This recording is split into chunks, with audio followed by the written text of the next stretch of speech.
from the gallows. Shed this news, bear my gold, lay me in the shallows.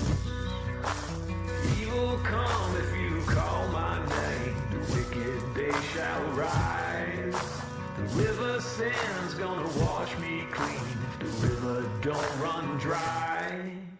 Oh my Lord, take this soul, lay me at the bottom of the river. The devil has come to carry me home, lay me at the bottom of the river.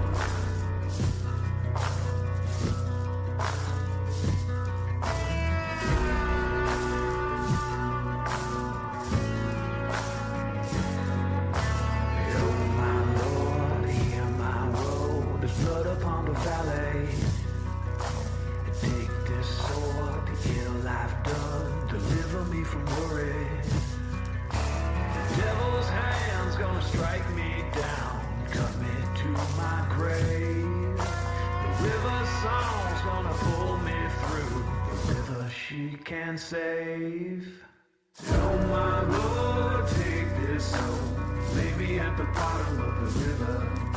The devil has come to carry me home, lay me at the bottom of the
I'm a setting sun, but I'll never run.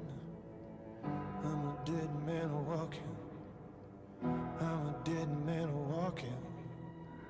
I will stay and fight as long as I'm alive. I'm a dead man walking. I'm a dead man walking.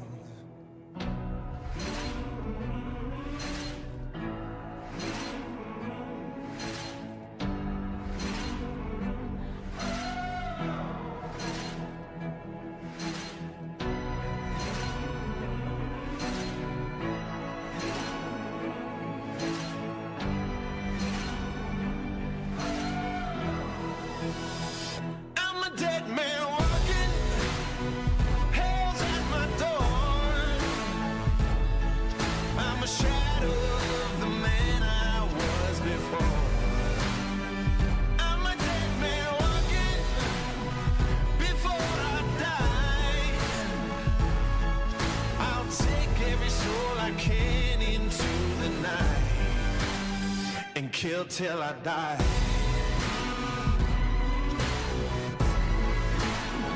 And kill till I die. Oh, and kill till I die. Lay him in the ground, gonna burn it down. I'm a dead man walking. I'm a dead man walking till my final breath. There'll be dust and death. I'm a dead man walking. I'm a dead man walking.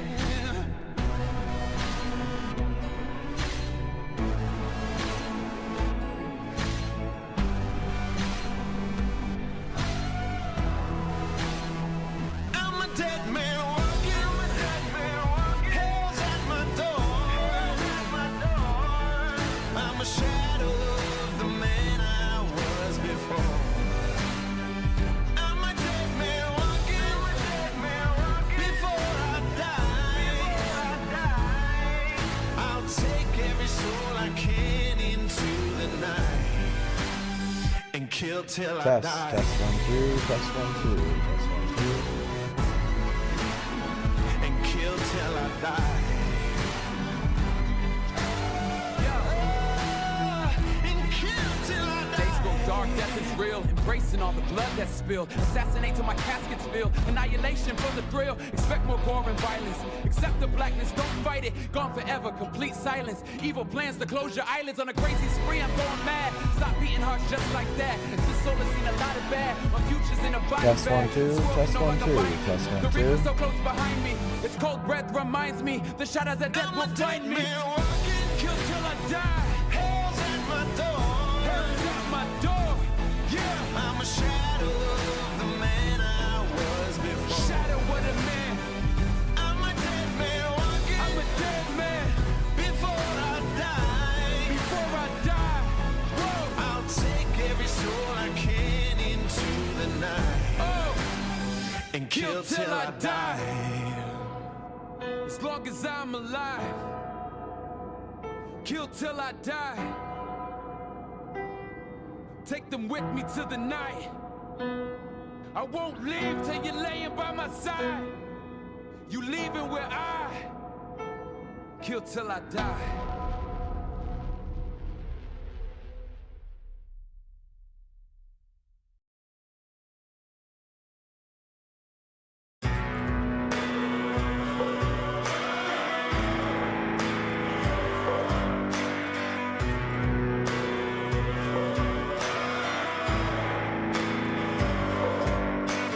Fed to the wolves without reprieve. Howl at the moon, but I'll break free. Fire in your eyes, you're burning red. God knows I tried, you're better off dead. Digging a 6-foot hole, open the gates below, 'cause I can't save your soul. Please no more, please no more. You got the devil inside you. You set the church on fire. You got the devil inside you. The devil inside you. You got the devil inside you. You set the church on fire. You got the devil inside you. The devil inside you. Days of rust, nights of rain. Kingdom comes with a ball and chain. Take my life, just not today. Spill your blood, there's hell to pay. Digging a 6-foot hole, open the gates below, 'cause I can't save your soul. Please no more.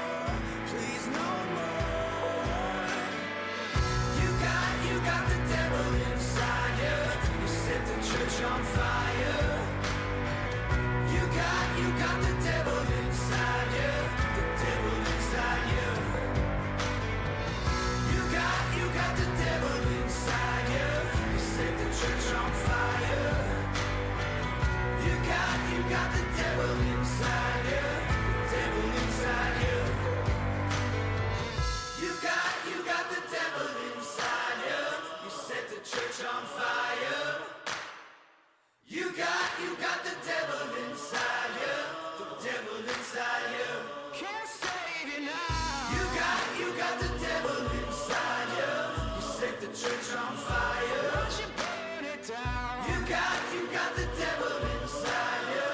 The devil inside you. Can't say enough. You got the devil inside you. You set the church on fire. Won't you burn it down? You got the devil inside you. The devil inside you. Can't say enough. You got the devil inside you. You set the church on fire. Won't you burn it down?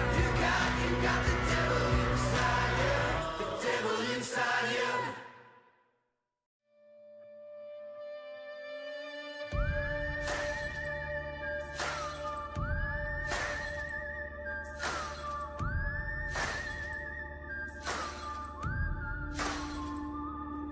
The winds are whispering the name and tears fall from the sky. The devil's on my shoulder singing haunted lullabies. I walk along the road reveals a story full of pain. I wish I'd never come to be so buried by the days. Now it's a slow farewell. My love, I sing to you. This lonely road runs straight to hell. 'Cause it's a slow farewell.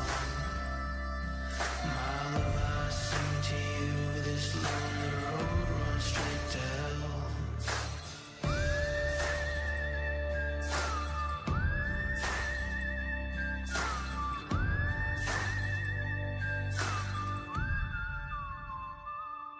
I curse the day and blame the world for choices on my own. I got patience of a dying man whose heart has turned to stone. The blood that's running through my veins is cold as cold can be. The darkness that I keep inside is surely killing me. And it's a farewell.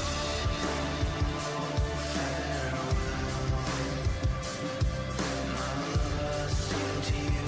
This lonely road runs straight to hell. 'Cause it's a slow farewell. My love, I sing to you. This lonely road runs straight to hell.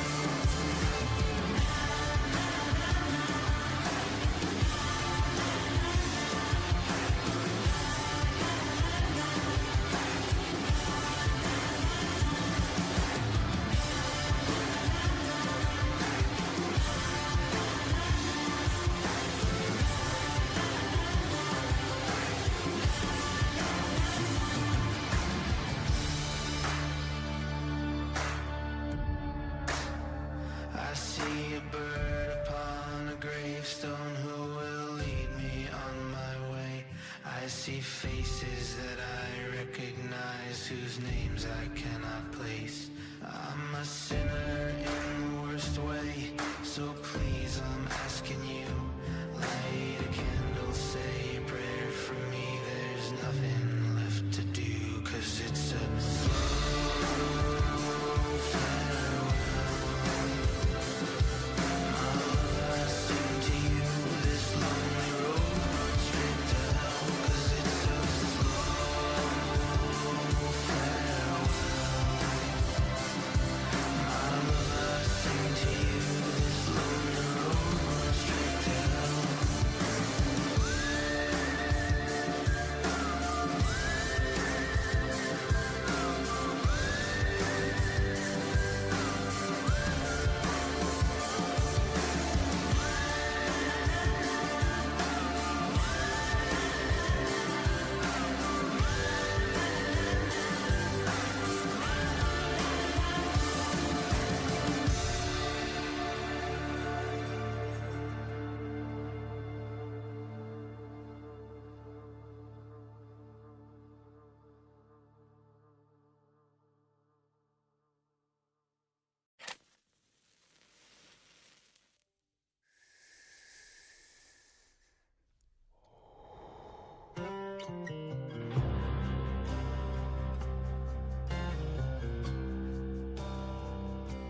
stands alone, silent weeping for no one.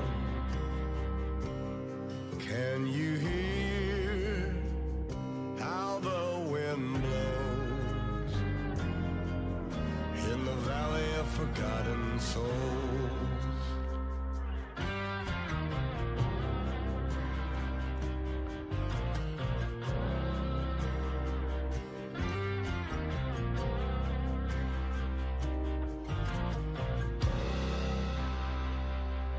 Time will wait for no man,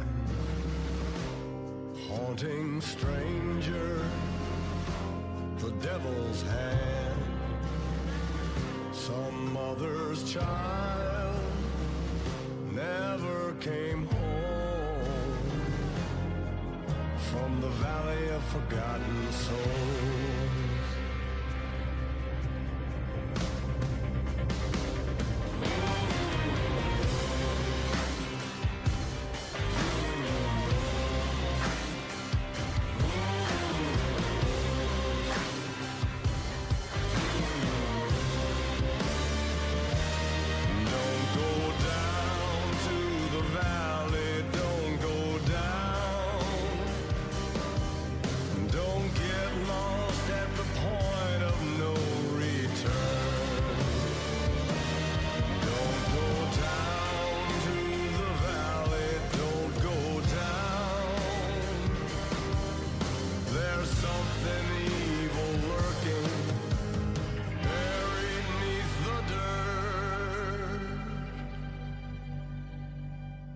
Dead of night, end of days, whispering hollow, rusted chain, rotted flesh, dead man's bones, in the valley of forgotten souls. All good things to him. Holy water, raise the dead. Angel's breath, cold as stone, in the valley of forgotten souls.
at the bottom of the river.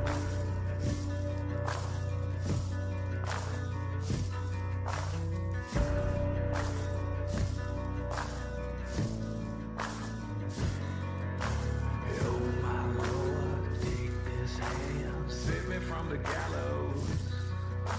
Shed this news, bear my gold, lay me in the shallows.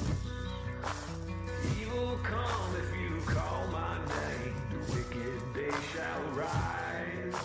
The river sand's gonna wash me clean if the river don't run dry. Oh my Lord, take this soul, lay me at the bottom of the river.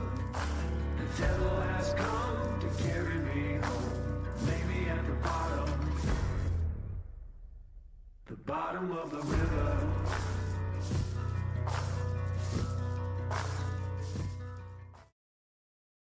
Prone? They updated prone too. All attack rolls, not just melee attack rolls, have advantage on prone. No. I thought it said something about being ranged ones have disadvantage though. Not in the 2025 rules. What? I thought I saw that. Oh. Page 372. An attack roll against you has advantage if the attacker is within 5 feet. Within 5 feet. Right. Yeah. I see. You're muted, Brendan. That's always been the rule, but you have disadvantage with a ranged attack. Right. When you're within 5 feet. Right. So it cancels out. Right. Well, isn't there a feat? But there is no. But not for Chris. No. He just said, but there's also nothing that says you have disadvantage from a distance. You just have advantage what I'm when you're up close. Yeah, so like prone creatures no longer, like if you're ranging someone from who's prone, you don't have disadvantage on that And attack I think anymore. that was an old school. I think that was an older edition rule, or the 2014 rule. Oh yeah. Either it was, or I've been running it like that so long that I think it's the rule. No, that's No, I think it is. Like, if they're ranged people, you hit the deck immediately to give them disadvantage. Right. That's a thing. Okay. That was a thing. Yeah, and they took away my flammable grease too, the fuckers. I don't think grease was. I think 2014 flammable grease was never. It was flammable. never flammable, but it didn't say non-flammable, right? So if you That wanted was to be a specifically cool sensitive. DM, you could say the whole fucking bitch catches on fire. But not anymore. Can somebody make me some rolls, please? No. Are we on 42? We are. To change the title here. All right. Getting out of the system. That's right. It's... 42. Okay. And my music's playing, and your guys' audio is working. All right. I think we are ready. Are you guys ready? Yeah, give me 1 second. I grab your Tums. Yep. Dude, how old are we? We just got fucking Tums Wait. on deck. I had them in my golf bag. I'm good. They're really on Not deck. helping the case. So, bro, Okay. All right. Are you guys ready? let's do it. All right. I'm going to start recording in 3, 2, 1.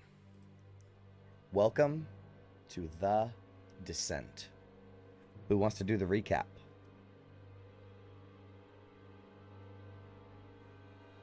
I think Will did it last week. I nominate. I see the fear in Brendan's eyes. I nominate Eric. I need Very 2 months well. prep. Okay, I'll do it next week. Okay. Let me, So we started inside of Lulu's dreams, full of flowers, unicorns, and all sort of puffy, wuffy, wonderful things you would think would be in a celestial's head. We were given instructions by the hag moving towards a mountain range where there is I believe, a sort of disturbance that has been detected. On our way there, we were attacked by winding snake-like vines that were so desperate to hug us that they were crushing the life out of us. A rather sloppy battle ensued where Ophelia's body sunk into the muck as everyone else ran around desperately trying to remember how everyone else fought. After we were successful, we continued on our way, finding ourselves in an increasingly devoid of color realm, all of the whimsy and life seeming to drain away the farther and farther we went into Lulu's dream. Approaching her memories, we saw that it was filled with a sort of black void, this darkness kind of washing over us and pulling the land away, leaving behind this writhing, tentacled mass of simply nothing. We fought desperately against it, trying to bide our time until we were pulled out, during which several of us encountered strange dreams of being held underneath a red liquid as we entered this mass of nothing. Ophelia, Tanis, and I believe August, while being pulled out of the machine, encountered a vision, both of Zariel before her true descent, as she was being put on trial by, what was his name? Primus, I believe it was? As she was being put on trial by Primus. And then skipping a while later, we saw the true fallen Zariel missing an arm in all of her fiendish glory. However, this vision was not entirely one-sided, as it appears that she has noticed our presence and has, in some way, seen us. And we pick back up, but after having left the machine back into our proper bodies. Excellent. So the start of this episode is really fast, right? Like the descent sort of get the words on the screen sort of get shoo, shoo, shoo, shoo, as like it gets stretched into like an infinite point of light. And then kablam, all of you are sitting in the chairs that you were strapped into, your helmet smoking, and you're back in the dream machine chamber. Sparks rain down from the ceiling. Black smoke completely fills the chamber. Warning lights flash. Tubes burst and release steam. The chamber is in shambles. Mad Maggie, on her little perch up high, throws her arms wide, covered in soot, goggles askew, and her wild hair singed. It worked! It completely fell to shit, but by the clanking guts of a chain devil, it actually worked! She spins in place and slaps the control panel so hard that it dents. Did you feel it? Maggie, what in the hells was that last part? That wasn't some lingering memory, sweetlings. And she's like descending down her stairs with her knees raised high, right? That was the trial! Sweet buttery Bulguras! That was the first law. All wrapped up in halos and handcuffs. No, not that part. The part where we saw Zariel and she saw us. Oh. She begins to think. And you guys will see that Lulu is stirring as the machine had, pulled the needles out of her. Go make sure she's okay. Yeah, she's, blinking. Oh, what happened? But she seems to be okay.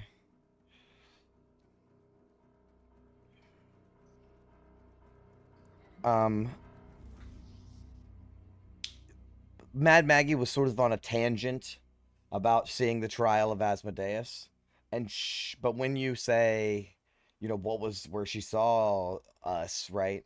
She we hear tires screech as she stops, right? And she begins to think.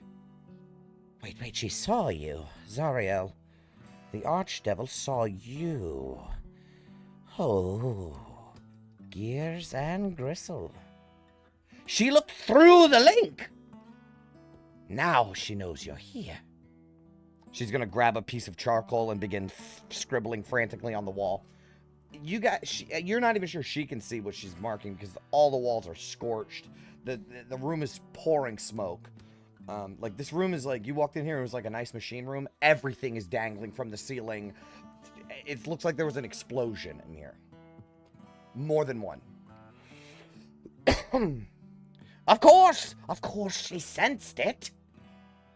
Every archdevil can eavesdrop on telepathic communications in their domain. She has a mental web across the whole of Avernus. That's part of what an archdevil is. They all do. She hears everything in Avernus. Telepathic communications, according to her. She can eavesdrop on them if Zariel can eavesdrop on telepathic communications, yes. That is good knowledge and would have been great if we had known that Oh, before. according to her, all our archdevils do that. But she says, but this, and she like taps on the machine, on the wall where she was drawing, and she'll like point towards Lulu. This was different. This little celestial pipsqueak didn't just trip a wire. You yanked the damn chain. Lulu's mind, her soul, is still tangled up in Zariel's. Like two cords twisted, burned together. And when I lit the machine, when I ignited that memory stream, it must have sent up a flare. The bond is so deep. And we lit it up like a beacon. That wasn't just delving. You called out to her. And what did you know it? She answered. The possibilities. Did only the three see the Correct. vision with Zariel? Yes. So you guys have no idea what they're talking about. Okay, so yeah, Vin is gonna like act confused and be like, "What in the rest of the hells are you talking about?" When August, Ophelia, and I got pulled out of Lulu's mindscape, we saw a vision. First we saw Asmodeus on trial with some godlike entity and Zariel yelling at him for his betrayal. I'll give you the deets on that later, but after that, we got pulled to Zariel. We saw the blood war, and we looked at her, and she saw us. Zariel looked you straight in the eyes. It burned. Imagine you saw somebody, you're just doing the dishes, and you see somebody outside your window. It was that sort of reaction. It was strangely human for such a entity. But this is bad, right? Like, we had the element of surprise on our side, and now Zariel could know that Lulu's here. Oh, she most certainly knows. She knows that her old best mate is stomping around the hellscape with a memory probe lodged in her cranium. But do I know what she'll do about it? Not a cog-swallowing clue.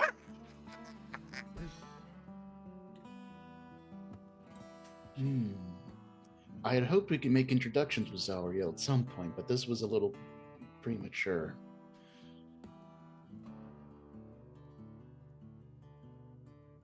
If this bond is that strong, I imagine Zariel already knew when Lulu showed up in Avernus. If she knew before, now she knows that someone's in her mind looking for something, and there's only one thing that Zariel could imagine that would be.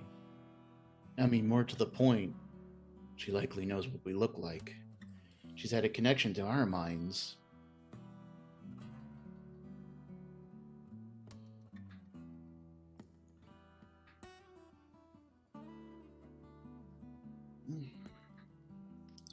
Bump in the road. Now that leaves us with fire under our ass and no direct next step. Mad Maggie will say, in a moment of clarity, right? 'Cause she's been like super happy, like freaking out, having a great fucking time. Like, this is the best day of her life, right? And she'll like sort of have a moment of clarity, and she'll say, so this little thing is the Archdevil's old pal, and she somehow knows the location of Zariel's angelic sword, and you want to dig through her lost memories to find the location. But here's the question, sweetlings. How's that gonna help your little city hogtied over the sticks? Curious.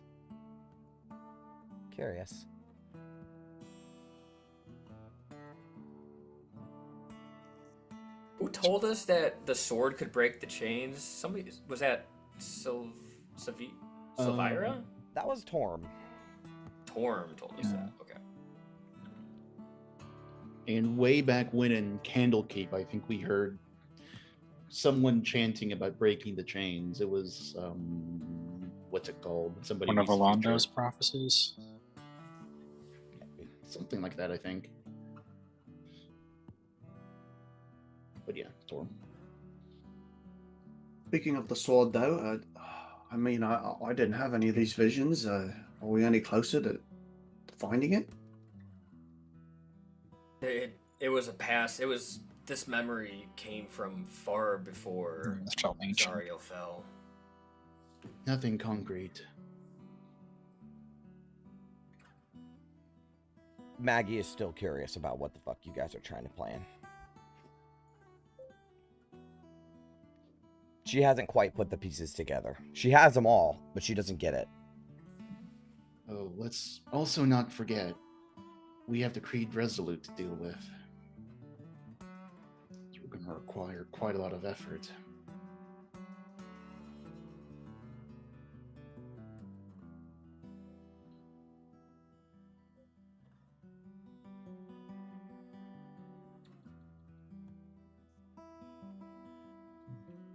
Oh, where does this leave us? Big old nothing burger. Well, maybe not. I do know one thing. Your little Holophant has been through the sticks. That's right. Somebody went for a swim in the soul-scrubbing river, and all her memories are left floating in the muck. That's why it's all, and she'll like come up to Lulu and knock on her head. That's why it's all scrambled eggs and candy floss in there. But I can get it back. All of it. Every shattered little fragment. I can go deeper, tune tighter, extract every lost spark from that cherub's little psyche. I can rebuild her past piece by piece. Okay, calm down, first of all. We're not looking to completely reconstruct her if we don't have to. I mean, let's not do anything dangerous, as exciting as you sound. Let's just focus on getting back her lost memories. This is what happened. This is what happened after one memory came back, and you want to get back all of them? Well, you see, that wasn't exactly how that was supposed to go. But it did work. Somewhat, mostly, kind of. I mean, Zariel's attention aside, we tore through the brain. We hit a live feed. That's a success in my book. But, and she'll like lean down and pick up a piece of the machinery that just fell from the ceiling, and she sort of turns it in her hands. Look, I knew it wasn't quite ready, obviously. I mean, did you see the way the whole soul stream buckled? I thought the regulator was going to twist itself into a Mobius strip and fry your minds like an overripe Styx fish. I thought for certain your souls were going to collapse in a memory loop and you'd be stuck watching your own dreams dissolve into the void sludge for all eternity, but you didn't! Nothing Was to worry before or about. after you hit start? After. Look, I know now that it works. Just barely. Which means I can make it better. But not without the right parts. Well, what would you need? I need to build it right to break through that little ball of sunshine psyche. That means finding the right parts. Parts that you can't just find at the Scrappers Exchange. Oh, no! A set of astral pistons, a Nirvana cogbox, a new mnemonic rotor, and a real heartstone. Ho, ho, ho! And I had no idea how hard it'd be to punch into a Celestial's mind. My poor infernal hardware. It buckled like a soul coin in a furnace. That little puffball's thoughts shine too bright for infernal iron and scrap wire. The whole system melted. I need a conduit. Something to keep the machine from cooking itself the moment I fire it up. She begins listing off, like, going in her beautiful mind situation, like, seeing all the things that she could need. But basically, from what you understand, the machine was not done when she let you inside, like, at all. She did not have the right components to make this machine work. But Well, it worked, and she welded it together with spite. So if she had the right parts, it would work very well. I mean, when I first made my magic armor, sure as hell it didn't work the way I expected. All the magic stones nearly blew into Gad's head. Well, if you can get us a list, Maggie, then I suppose we can see what we can do. We don't really have another choice. I know exactly what I need. I need a set of astral pistons. They're old war relics, pre-Zariel tech. These beauties punch through the planes themselves, half here, half in the astral. They generate force like nothing else. Infernal designs have moved on, but I got the chassis that can take them. You don't just find them, though. You gotta dig up old battlefields and hope the wreckage isn't cursed or something. Second, I need a Nirvanan cog box. Perfectly tuned clockwork from Mechanus. Not easy to come by in Avernus, mind you. Every gear aligned to cosmic law. You want to stabilize soul streams? You need balance, harmony, precision. Can't tune a celestial's brain with a crooked camshaft. This one is optional, but third, I could use a mnemonic rotor. It's not necessarily a must. It's a mind flare tech. Think of it as a dream flywheel. It stores memory pulses and smooths the dive path through recollection zones. No more spinning into dream loops or void tantrums. Could make for a smoother dive. We find one of those in the wreckage as well. Possibly, yes. Fourth is a heartstone. So, none of this would even be possible without a heartstone. But mine was, fake. A synthetic one that I cooked up myself. It exploded. I need the real deal. They can only be made by a night hag. They're what my kind use to dreamwalk. I can't make it myself. I need someone who was taught the old way. I never really took to it. And last, as I was saying, I need a conduit. A halo shard. Something celestial. An anchor. The system can't handle the celestial brain waves. I need something pure. Preferably ripped from something holy. Probably dead.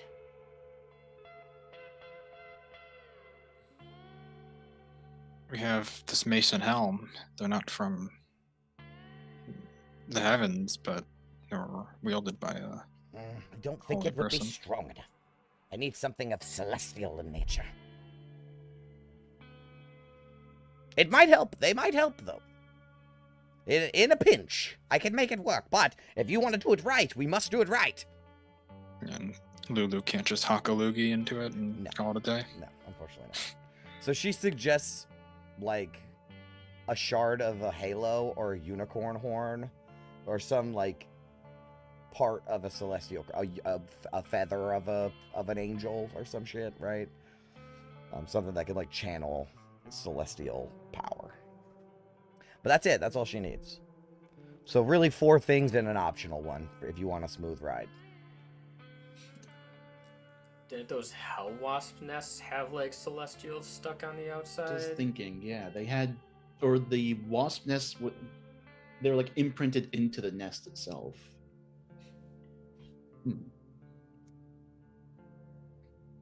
Suppose that's a start. This is no mere grocery list. These things will be difficult to obtain, I imagine. Gears from the plane of Mechanus. astral pistons from a cursed battlefield. Yeah, what could go wrong?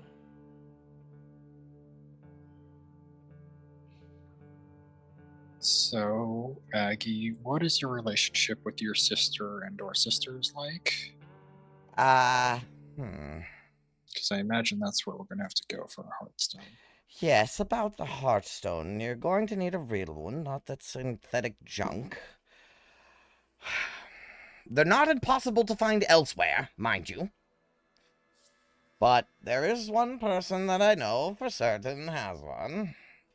My sister, Red Ruth. The one who killed our coven mother and left me in this cursed plane with nothing but red caps. She's holed up in a bog. Her bog. Across the Styx, a good 400 miles out. Disward of the Bone Brambles. If you're mapping it proper. I wouldn't go near her unless you have to, though. She's half mad, full cruel, and a warlord in her own right. Got her an army of corrupted beasts and things that mumble when you're not listening. She's still a night hag, though. She took after our coven mother, and she will have a Heartstone.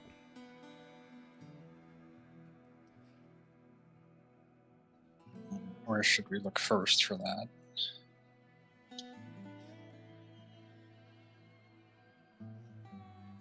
Why are you digging into this Celestial's mine? Please. I can't help you fully unless I really understand what's happening.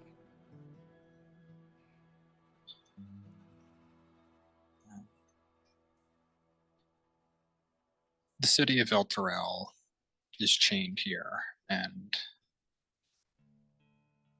apparently Zariel's sword can cut those chains. And where did you hear this? A vision that was granted through a connection with Torm and this helm. And Lulu. Leave it to the gods to be cryptic with critical information. I mean, it seemed pretty straightforward. The sword can cut the chains. And there's also that Candlekeep prophecy. Bound by oath but freed by choice, the gold dragoness shall break the chains of fate. Side-eye a certain person. Yeah. I think Really, it could be anyone here. I think Mad Maggie is going to say, I have an idea. You are trying to dig into this Celestial's mind, find my parts, and find the Sword of Zariel. Whichever one comes first.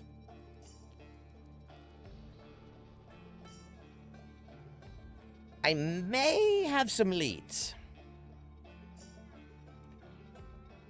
There's only one person that I know of in all of Avernus who likely has all the parts I need, all in one place. And that would be Bell. So, Yes, he's a bloated, petty, saber-rattling tyrant with a wrench jammed up his ass, but he will likely have everything. And sure, he's a genius, maybe even smarter than me mechanically, but he's clever and cunning. If you deal with him, you're likely risking more than you're gaining. He is still squatting in his forge outside of the Black Tongue craters. in that sort of volcano thing. Yes, that's it! But We saw it on our way down. I don't really suggest you meddle with him too much. He's temperamental. But there is another. Osira. Osira the Seer. She's not a fiend, they say. Nobody quite knows what she is. They say she's a diviner. She can see the past, present, and future all at once. If anyone can decipher where this part could be, or your god's cryptic messages and prophecies, it would be her. She haunts the bone brambles. It's a blasted forest of gore trees, way out contra abyss. If you're smart, and you seem smart, you go to a Saira first thing. She may be the answer to all the problems. And I'll actually just pull you guys over to the big map. So let me get the channel there. Oops. Map layer? Nope. Control. Oh no. Oh no, I fucked up somehow. So. Oh no, I fucked up. What do I do? I have to move the entire map and then move it back, but I don't think I can. Fuck! What happened? I accidentally, like, brought my shit behind, like, a different layer. Okay, what if I go map, add that to... Y'all about to see some fucked up shit happen to this map. The GM layer, and then... layer, token layer, and then... GM layer. Hey, what's this thing on the map? Token Sword layer. of Zario? Yeah, right. Oh my god, I did it again. It's right there. Yeah, right. Yeah. Alright, well, we know Map where we're layer. going. Okay, I got it. The bone brambles are over here. Yep, and then this area is, like, this whole gray area is Red Roof's Bog.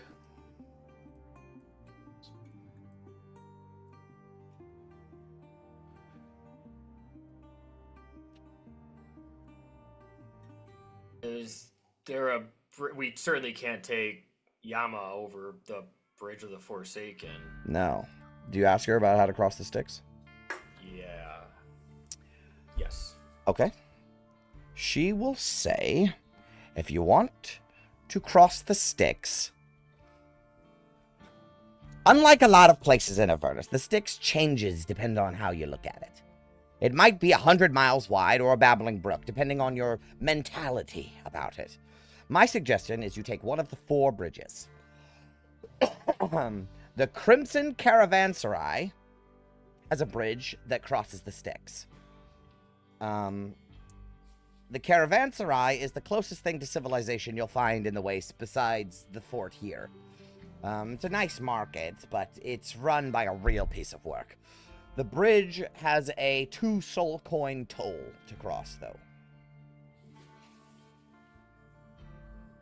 The other obvious choice would be the Bridge of Zario, but that bridge is a military bridge and is heavily patrolled by Zariel's forces. If you're on foot, you could always take the Bridge of the Forsaken. It's a long trek, but the views are incredible. But, not many know this, but old Mad Maggie does. Down contra Disward, there's an abandoned soul siphon facility. A prototype of the Stygian dock.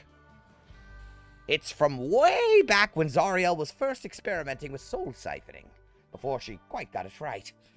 The facility is attached to a perfectly serviceable bridge, easily crossed by war machines.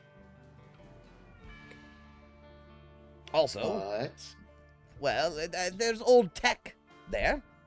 You know, there's a possibility some of the parts we need are there. You could have a look around. No buts.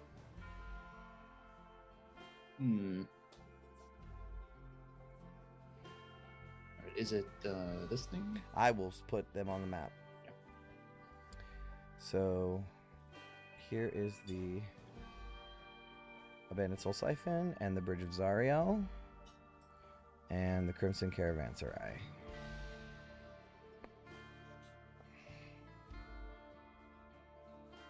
I mean, the Soul Siphon seems like the obvious choice. Abandoned, and there could be tech there that's useful to us then. This is going to be easy after all. Out of the way place with some good tech. Somebody's almost certainly holed up there. Not many know about it. Certainly be easier than trying to march through Zariel's forces. As much as I wouldn't mind fucking them up. You need to listen to me very closely on that subject. The war may be long gone from here, but Zariel still has her claws sunk into the wastes around here. The bridge of Zariel up past the Crimson Caravanserai, still actively patrolled by her forces. There's the Soul Siphon Dry Dock. She will show you that. It's called the Stygian Dock is what they call it. But it's a Soul Siphon facility. There. Oops. There. That is for Zariel's flying fortresses. They call it a Stygian Dock.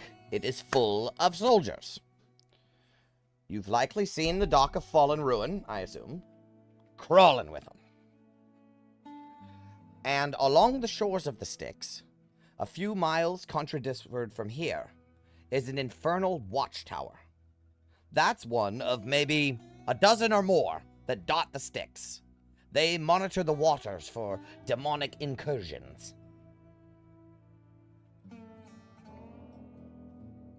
So every so often along the coast, there are watchtowers that keep the eye on the river so that no demons just jump out. I mean, we could also try the Crimson Caravan something. Mm-hmm. But we would need at least 4 soul coins. Very expensive. We only have 5 on us now.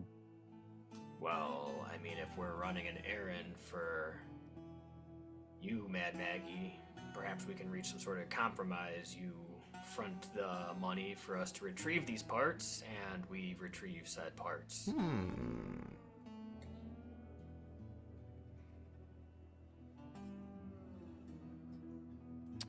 As much as that does kind of sound like a good deal, you'd be surprised to hear that old Maggie is a bit of a, broker, whatever. She's a good master deal maker.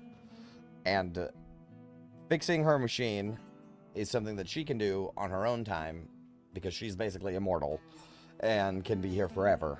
You guys want to punch in this Celestial's mind. Now, as much as she would like to as well, doesn't sound like there's a whole lot in it for her. You guys are going to get the Sword of Zariel and, get a free... you guys are off doing a bunch of shit. And she's just like, what does that do for me? Well, it perfects this intricate piece of machinery that will surely... I have all the time in the world, sweetling. Do you? And with all that time, how many Celestials willing to have their memories punched into have walked through your doors? Knucklebone seems like a bartering place. That's meet in the middle. I will consider it. Otherwise, we go across the abandoned soul siphon, but August proves to have a point. Again, who knows what kind of evil's lurking there. Well, I would like to give you some words of warning about what's out there in the waste. Because, I mean, look at you. You're a bunch of fucking primies. You walked into my... Excuse my gnomish. You walked into my house, and you let me put you in a terrifying machine that almost ripped your souls from your body forever. I'm nice. So she will say, the wastes around here, they're not just empty sand and petitioners. They're ruled by warlords. I got lucky setting up shop in Fort Knucklebones because it's on the abyss side of the Styx. The other side? A whole lot meaner, hotter, and uglier. Over there, it's constant blood feuding. Warlords clawing at each other like starving carrion birds on a corpse. You got a good deal meeting me first. At least I got my sanity. Ha! Those other bastards? They make your old pal Ragadraga look like a lovable lemure. They got machines, manpower, and enough cruelty to choke a Baldur. Trust me, they ain't running death races for fun. I only keep tabs on a handful of them. politics, it gives me shingles, but odds are there's plenty more crawlies out there that I haven't sniffed out yet. But she can tell you about the ones that she does know about if you would like to hear about them. Yes? Okay. Drop it. There's the Queen of the Dune Sea. She's a raider, a pirate, fast and mean. She don't stick in one place, and she don't lose. No one knows what exactly she looks like. They say, if you ever see her face, you don't live long enough to say a damn word about it. She and her crew hit caravans, hauling to the front lines from Contra Dis. Even the Hell Runner, you know that train? They even hit that. They raid other warlords, too. Don't care if you're a devil, demon, or dead. If you got something worth taking, she'll take it. They call her the Ghost of the Wastes. Piss her off, you'll see real fast. She's no ghost. Next thing you know, up comes a massive infernal hydra, snapping your rig in half like a twig. Just before it swallows you, you'll spot her ship on the horizon, sails stitched from the wings of ancient red dragons. She rides a Titan-class war machine. They call it the Iron Wake. This thing sails the dunes like a ship at sea. And the Hydra, that's her little pet.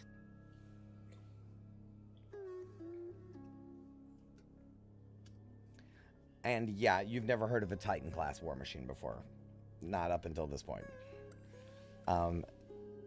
Basically, Titan-class makes a demon grinder look like a baby, like a sedan. Like a Fiat. What are those little tiny ass little cars called? What is it? Fiat. AT-AT versus an ATST? Yeah. These things are huge. And she's like implying that this thing is as big as like a galleon ship.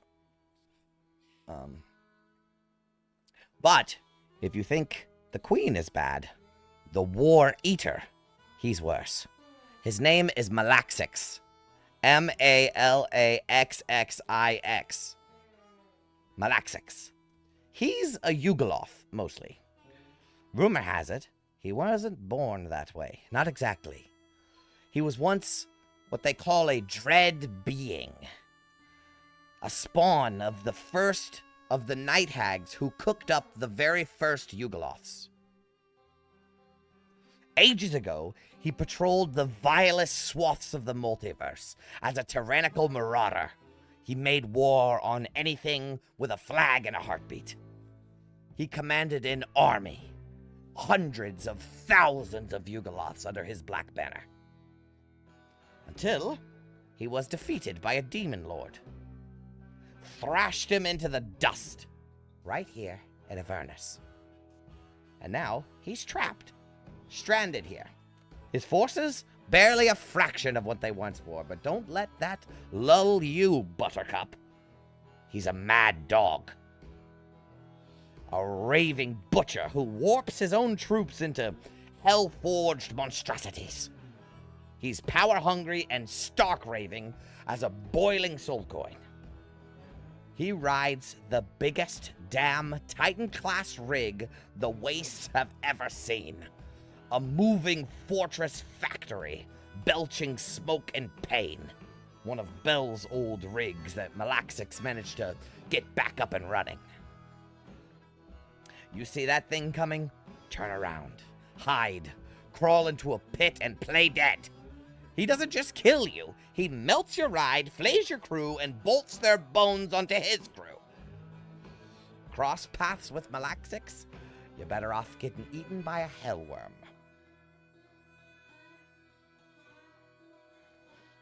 There's one more warlord that I know of. Up Disward. They call him the Red Disciple. Real piece of work, that one. Thinks he's the chosen of Tiamat or some such drivel. Real fanatical zealot type. But he's no simple preacher. This one's a knight. A warlord. Riding a manticore like it's born to him. He lives up past the Styx, the base of the Ashen Peaks. in a black tower jutting up like a splinter in Hell's Heel. He commands a whole flock of Abishai, plus a pack of undead. Some say he's got dragons, too. Not just wormlings, mind you, full grown. One white, one blue, circling that tower of his. Maybe he is the Dragon Queen's chosen, or maybe he just says it loud enough that even the dragons have started believing him. He's pretty reclusive, sure, but don't mistake his quiet for weakness.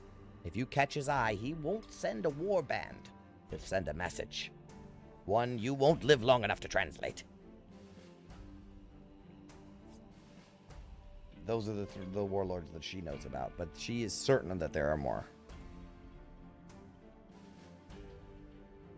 Those are just the big ones that she knows about. Like, those are the big players. And, of course, Red Ruth as well. She's told you about her. She's a warlord in her own right. So it was like Grace Fëanor, just like so small that it doesn't even matter. No. If you ask her about that, do you ask her about that? Yeah, I'll be like, you didn't mention Grace. Ah, the Graces, yes. Hold on, I have notes on them too. There's an Icker Lake with a wall around it. Contra Disward. From here. Undead demon patrols. That's the Gilded Reaper's spawning trees. That's the Grace's territory. They do not play well with others. Steer very clear of them. They won't bother you if you don't bother them.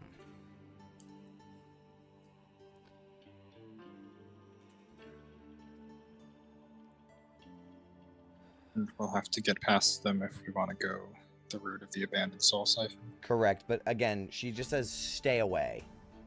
Right? You'll pass it, but they won't bother you if you don't bother them. Right? They're not super territorial because they have a wall. So everything inside the wall is their territory. I think the only other thing that she wants you to watch out for is if you're heading into the waste, don't go contra abyssward from here. So don't go east of here because that's hellworm territory. It's their hibernation season, but you don't want to stir them.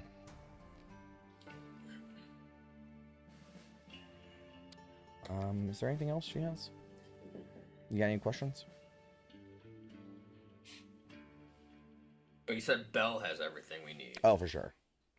I mean, she doesn't know that for sure, but he like is the inventor of, like, one of the two inventors of infernal tech, and his forge is where they used to make it. So yeah, she's pretty certain.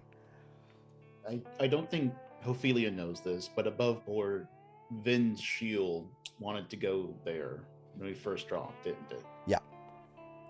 Yep. Yeah. Go talk to Belle. That would be cool. The ex-archdevil of Avernus, now dishonored general. Sure. Yeah, go talk to him. He's not bitter. No, not at all. We wouldn't there, we could always just go do what Gargoth wants. He promised to help. You could. You very well. We'll meet him in Belle's Forge and we get the parts. Oh, you get more than the parts, buddy. You get a whole lot more than that. He's called that Plan W. F. W, okay. Alright, fine. We'll put that one on the back burner for one. Gargoth doesn't even need the goddamn sword. He can fucking cut the chains of Elturel by himself. Just so, we're making that clear. Oh, let's just speed run this campaign then. Dude, I'm telling you, bro. Letting him loose sounds like a great idea. That's the part like Appendix D in the book where it's like, if your players do that, the campaign's over because they're morons. Okay, I think I showed you all the locations I mentioned. Yeah, the bone brambles. And then, yeah, where you have it circled pink, that's her bog.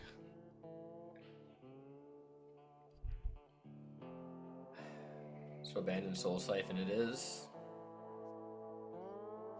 If it really is as rough as she says, I think we need to keep as many resources as we can. 2 soul coins is just something we can't do right now. Are we certain that even 5 soul coins will get us there and back? Yes. You can figure it out. I'll get. I don't think I ever gave you the notes for it, but I can. Let's assume we asked Gunner like the basics of, how far does the soul coin get? Oh yeah, no, you guys would have access to the information. That's only fair. We're about to jump it. We're about to go into a hex crawl here soon. Yeah, I mean, it says War Machine class, we're a Tormentor, hexes per charge. Oh, it does say that? Yep. Okay, cool. Oh wait, how many charges are these fully charged soul coins? I think so, right? Then 9 Yeah, hexes. I believe we established that. 1, 2, 3, 4, 5, 6, 7, 8. So we've really got Yeah, 18 hexes of range if we want to get back. I think we have enough hexes then, assuming that Or hopefully yes. doesn't pump any into that maul of hers. More like She's 22. holding them. Hopefully they give me the soul coins. I am perfectly capable of keeping them safe. I guess we've got 'em. Oh, but you get more miles per gallon the more charged it is. Right. Yeah, that's why I'm saying like 3 charges gets us 9 hexes. Right.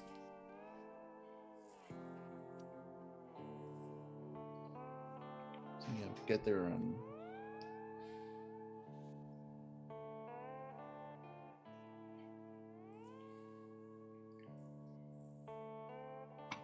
And I love me a good hex crawl. Yeah. Get this started. I know it's about to happen. Yeah. Okay. Well, while you guys are like going over plans and stuff, Maggie's like started. Her mind can't stay still for too long, so she's already started fixing her machines and shit. And suddenly, flicker, flicker, flicker, flicker, flicker, flicker. The lights go out. And in fact, the whole fucking system and the whole place shuts down. It's just like. Why does that keep happening here? It seems to be more and more frequent. Ah, damn it! All to Asmodeus' armpit! I knew it! The dream machine fried the ley line. Don't worry, sweetlings. Just overclock the power, that's all. She starts trying to work on the machine some more. But I mean, it's not like you've been using that machine every day for the past week, right? That's been happening. She like opens her mouth like she's gonna say something and then like starts working on our machine again. And there's someone bursts through the door. There's like the door kicks open, right? And there's a red cap. And he's like, boss, I gotta talk with you now. And Mad Maggie will turn to him with a wrench in her hand and she's like, calm down, Bort. My dream machine here just cooked the system. It's an easy fix. I'm sure the furnace master can have it back online in an hour or two. And the red cap will say, it ain't your machine, boss. It's the furnace. It's real bad this time. And Mad Maggie is like, shit. Give me a tick, will you, dearies? I'll be back in a moment. And she's going to march angrily towards this red cap and literally grab him by the ear and drag him out of the room to the hall outside the door. She closes the door behind her.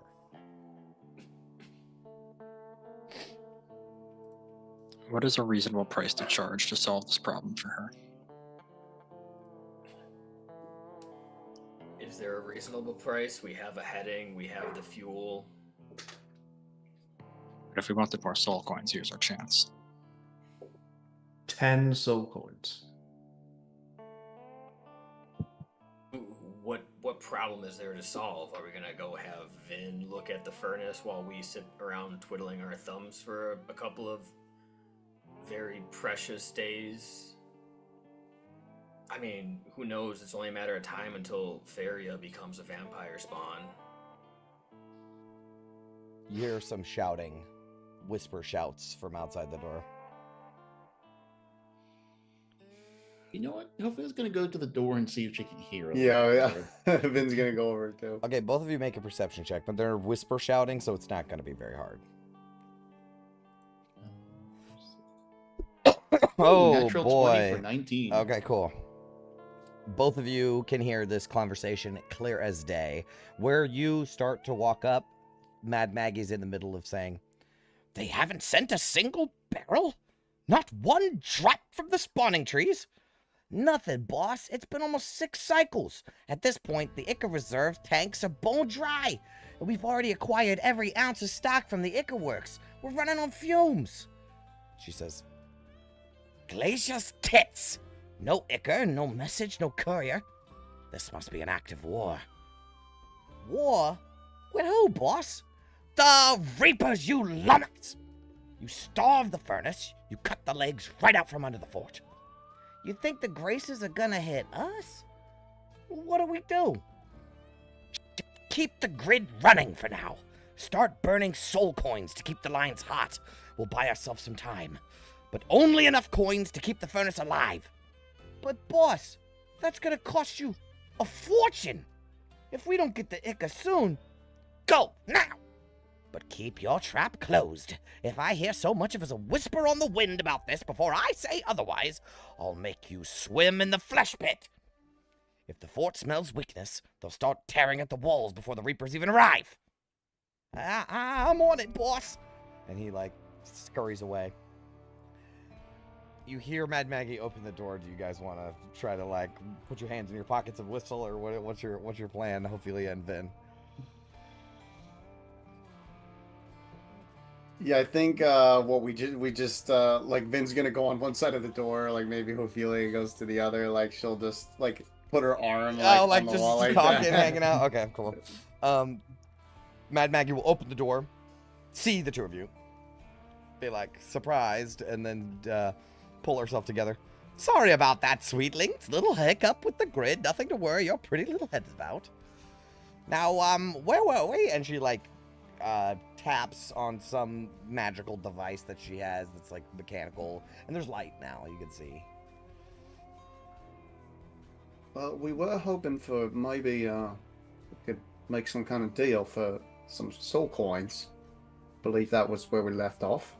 Yeah, I have since considered, and I will not be supplying soul coins for this venture.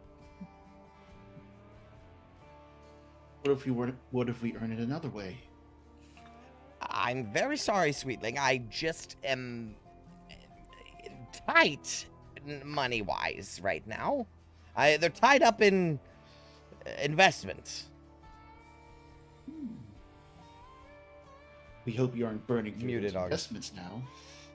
I think she's done us enough of a solid to just be upfront, guys. All right. We heard you. We know that you're running out of Icar. I have no idea. Okay, well, you can't tell anyone, okay? Just don't say anything. We won't. You've done us a great service. Okay, well, don't be surprised if you come back and the whole fort is under siege. I mean, we probably don't want that, right, Gauntlet? I mean, can we help with this Reaver situation, or is it just too out of depth, too much of a delay? I couldn't ask of a favor like that from you, and also, look at you.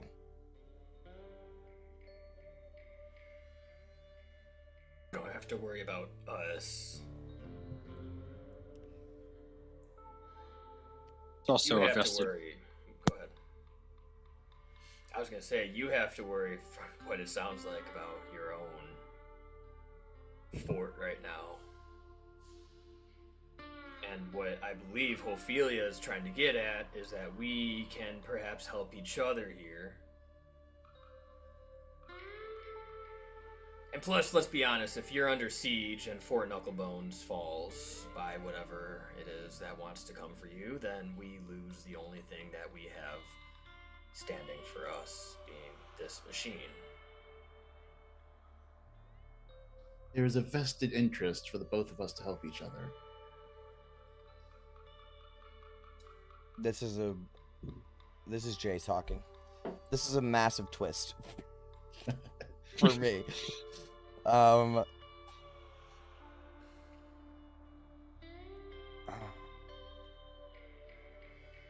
basically what you guys are saying is like, we'll help you figure this out. If we get the Icar flowing again, then we get a few soul coins to pad out our trip. That, it sounds like a great fucking deal to her. Like, great deal. I'm more worried. That's true. I'm more worried about if this place also. falls. Yeah, I mean, we need to get back here. We're going to go on a whole journey in our war machine, and if we even do return, we're just going to return to a siege. We can't have that. Yeah, if there's a warlord and Zariel both attacking this place from different sides as we return, it might be... The Dream Machine might be in jeopardy. One of the few places that's actually somewhat friendly to us. Plus, the crows are here. We need to protect them. So, Mad Maggie will kind of give you the rundown.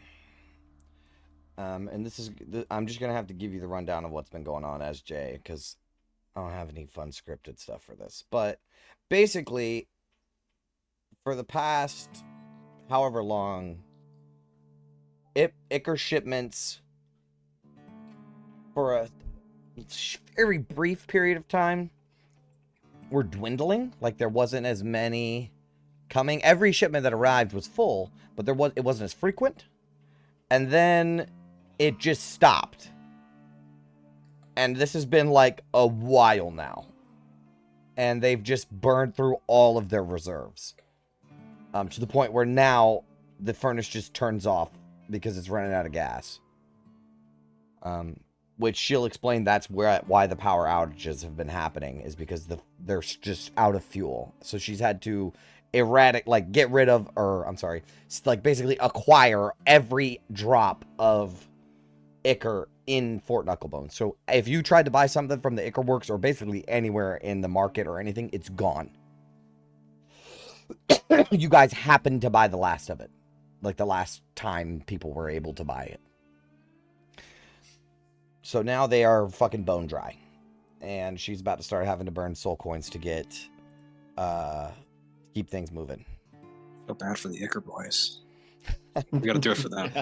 Do it for the Icar boys. But she will say that she has no idea where to start. Like, she thinks it's a bad idea to just go knock on the fucking Reaper's doors. Also, she doesn't really know you. Like, Mad Maggie doesn't. You know, like, she doesn't know your fucking skills in diplomacy, right? Like, this is warfare. So she's not exactly sure where to start. She has no leads. She honestly likes to let the fort run by itself, and she pays no attention to it. So every rumor that you've ever heard about Mad Maggie is almost entirely wrong. She really, truly just stays up. She set up the fort so that it could run by itself. She hired the collectorate, and she has, what's her sheriff's name? She has him, Rictus, and she has the Blister Man, and she has all these things set in place so that it can run by itself so that she can focus on her little experiments. So any sort of things that are happening are truly beyond what she knows. She's not this all-knowing person of the fort. She's really out of the loop, to be honest. Well, we're having to go by the spawning trees anyways. If we try to solve the problem on our way, I mean, we're going right by it anyways. And worst case scenario, You get the whole killed? thing goes to shit. We get killed, and we can start the next campaign. We solve it, and then we can basically send a message back to Load Mad back Maggie. the be old like, save. F5. You know? Yes. Or we send a message back to Mad Maggie, be like, prepare yourselves for war. You know, that is actually what's happening. I don't know. It's just, we're going that way anyways. Mad Or at Maggie- least we can do recon. See if they're you can- mobilizing. You can look into it, but she really, truly is like, listen, you do not want to fuck with some of these big warlords. Like, you don't even want to get near them. You don't want to talk to them. Like, these are really, truly forces that are going to be things that you do not want to engage with in this campaign. Like, they're going to be out there in the world, and it may be inevitable, but there are big figures that you don't want to fuck with. And Feanor Grace and the Grace's family are one of them. Well, I mean, like Brennan just said, worst case scenario, we see a mobilizing force of undead shambling across the waste, and So she's Just like, give him a heads cool. up. If you want to take, get your binoculars out and take a look at the place, scope it out from a distance, on your way to do something else, that's cool. That's Well, at that's least not gonna gain useful. us. She can pay a soul coin for it, right? Any information that you provide. I mean, what I was thinking of and hopefully we'll ask this if Mad Maggie has a way to contact us while we're outside of the fort. That's a Sending good or question. anything. Any sending stones lying around? Because she I bring this doesn't up use magic as stuff. maybe what we could do, we go to the abandoned soul siphon first. And she does her research. If there's anything she wants us to do on our way back, after we, look for parts and supplies at the soul siphon, that way we're not going out to the spawning trees and kind of doodling around without her knowing what she wants us to do, if she wants us to do anything. Maybe in a few days' time she says, oh, I heard a rumor about da-da-da-da-da. Can you go check it out?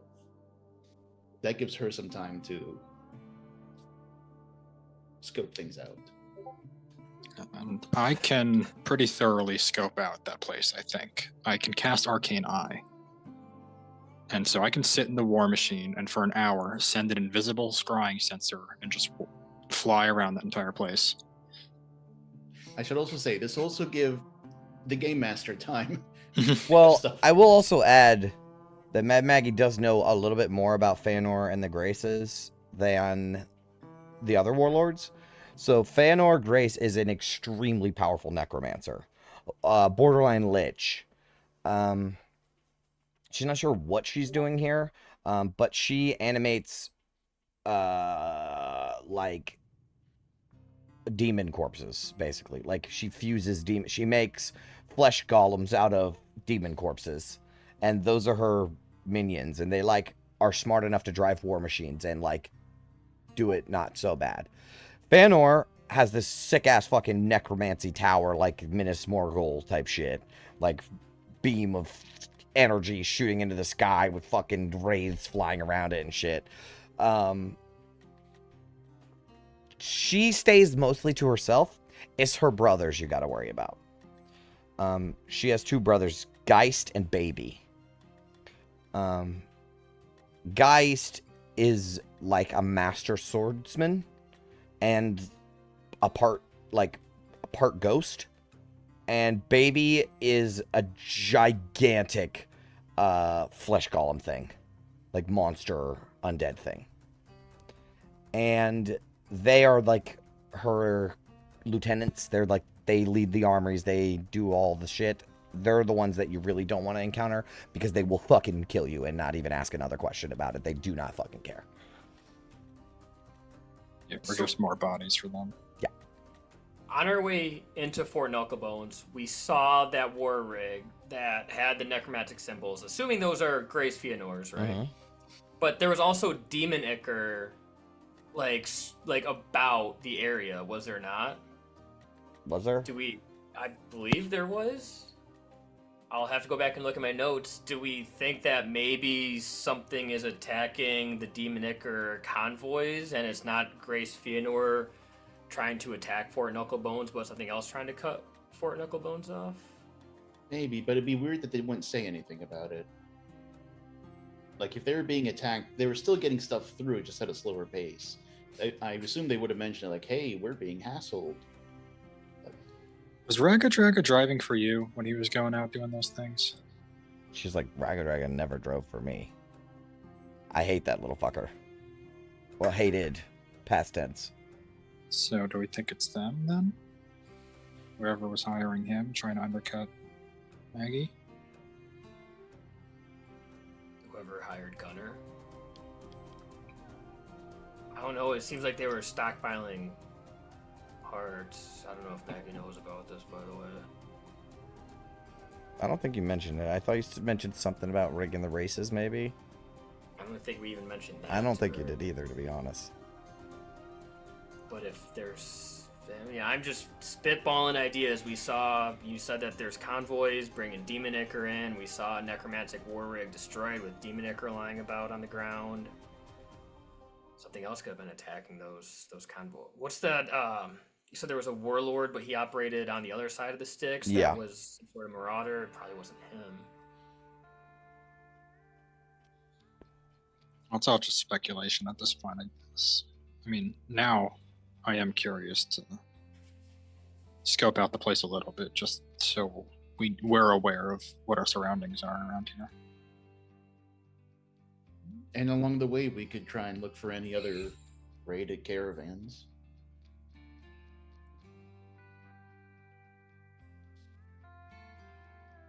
Okay. She'll say that she'll pay you for information, but she can't like guarantee a bunch of fucking soul coins, like a handful of soul coins to complete this quest if it's not solved. Right, like her fort's about to shut down. Like soul coins also do not burn good in the furnace. Like they do not last as long. So she is literally gonna burn a fucking fortune. And once the soul coin, and once there's like a soul coin shortage, there's gonna be a big problem. Like bigger than not having power, to be honest. Yeah, no power or money.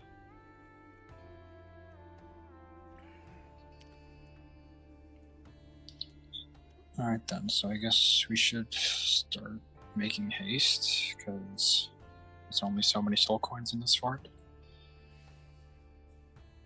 She would appreciate that. The power eventually cuts back on. Oh, just before I forget, I want to just talk with Maggie for a minute and have her familiarize me enough with all these parts that we need so that I could cast locate object. I was gonna say that she can describe them in such a detail that you would recognize them at a glance. I was gonna give that to Vin as well. Like have Vin, and August is fine too, to like really truly understand what these parts are. What were you gonna cast? Locate object. Do you? Yeah, It says you have to. spell. Yeah.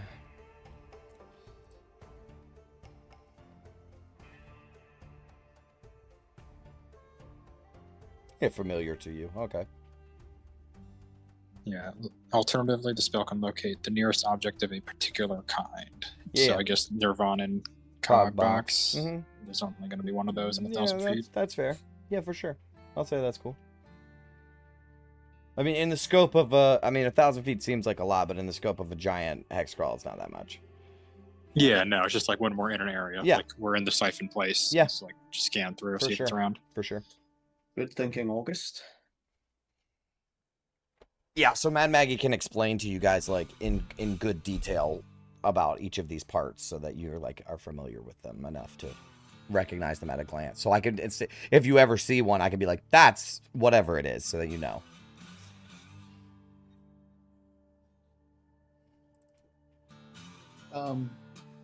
Sorry if this is in the soul coin documentation. If we load one into a war machine but don't use all the charges traveling, like we only use a little bit and come back to the fort, do the charges stay in the war machine, or does it like burn up anything unused? No, it's like gas. Okay. It's like gas, so it doesn't burn a full charge until you've traveled so and so many hexes or so and so many miles. Okay, cool.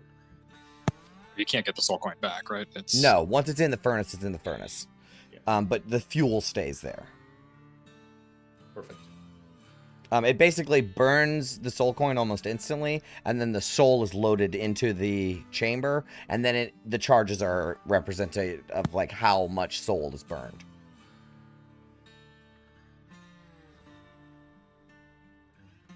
Well, I'm really happy that Abe managed to not get trapped in that soul coin that one time. Yeah, that's true. All right. Well,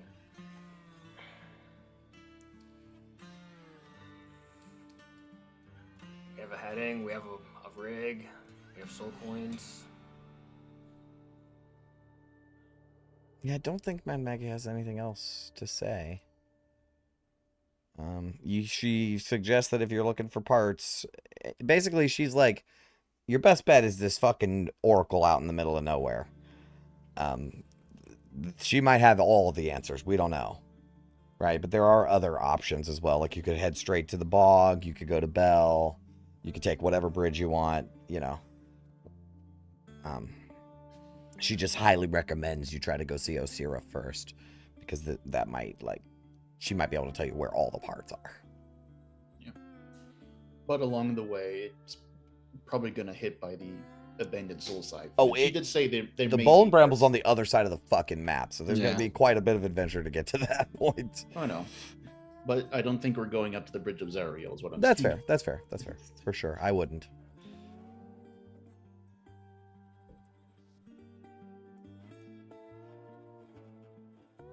Well, Gauntlet. I mean, I can't think of another path to take.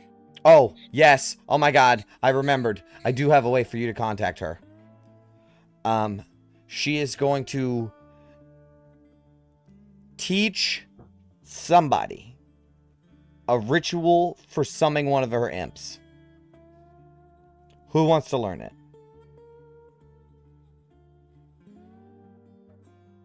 Okay. Want those nasty things Clophilia, raise her hand. So you can, it's only like a summon for a messenger thing, right? Like, it's like one time, I mean, not one time use, but like, you can always do it, but it's not going to hang around. It's not your familiar, right? This is just a way to contact her. So she will take the time to teach you the magic circle with the little pentagram and this kind of stone on this thing and the skull on this thing, and she'll give you all the components for it so you can cast it over and over again. But basically, it's like a 10-minute ritual to summon one of her imps. Okay. And that's the way to contact her. I did think of that. So that's the way that you can contact her. Because the imp can always just fly back. Do the imps have names? Yeah, pins and needles. Can we get- Needles is the one with all the needles, and pins is the other one. I was gonna say, can we get Pins? Because I mean, he's hilarious. Sure. Sure, she'll teach you the exact, she'll give you this little bobby pin, or what is it? Not bobby pin. What are the ones that go into the little tomato thing? Like a sewing pin. She'll give you that. There you go. She gives you a sewing pen. That's how you summon him specifically. Well, hey, I do have an unbendable needle as my magic Hey, item. there you go. Where did you get that? I started with it. I think that You got was a toy bow and you get an unbendable needle.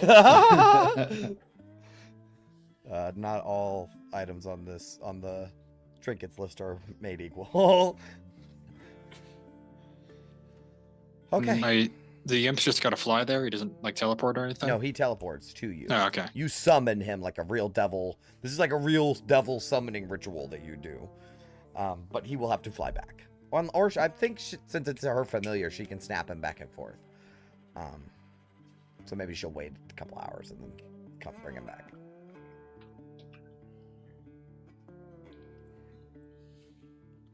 But the imps can basically take care of themselves. Like, they can fly back if they need to. But it is an instantaneous, not instantaneous, 10 minutes, right? But like instantaneous summon of the devil. Okay. Any questions?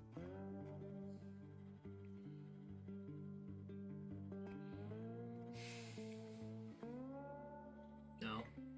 Okay. I think we got a lot. Yeah, we covered a lot of ground.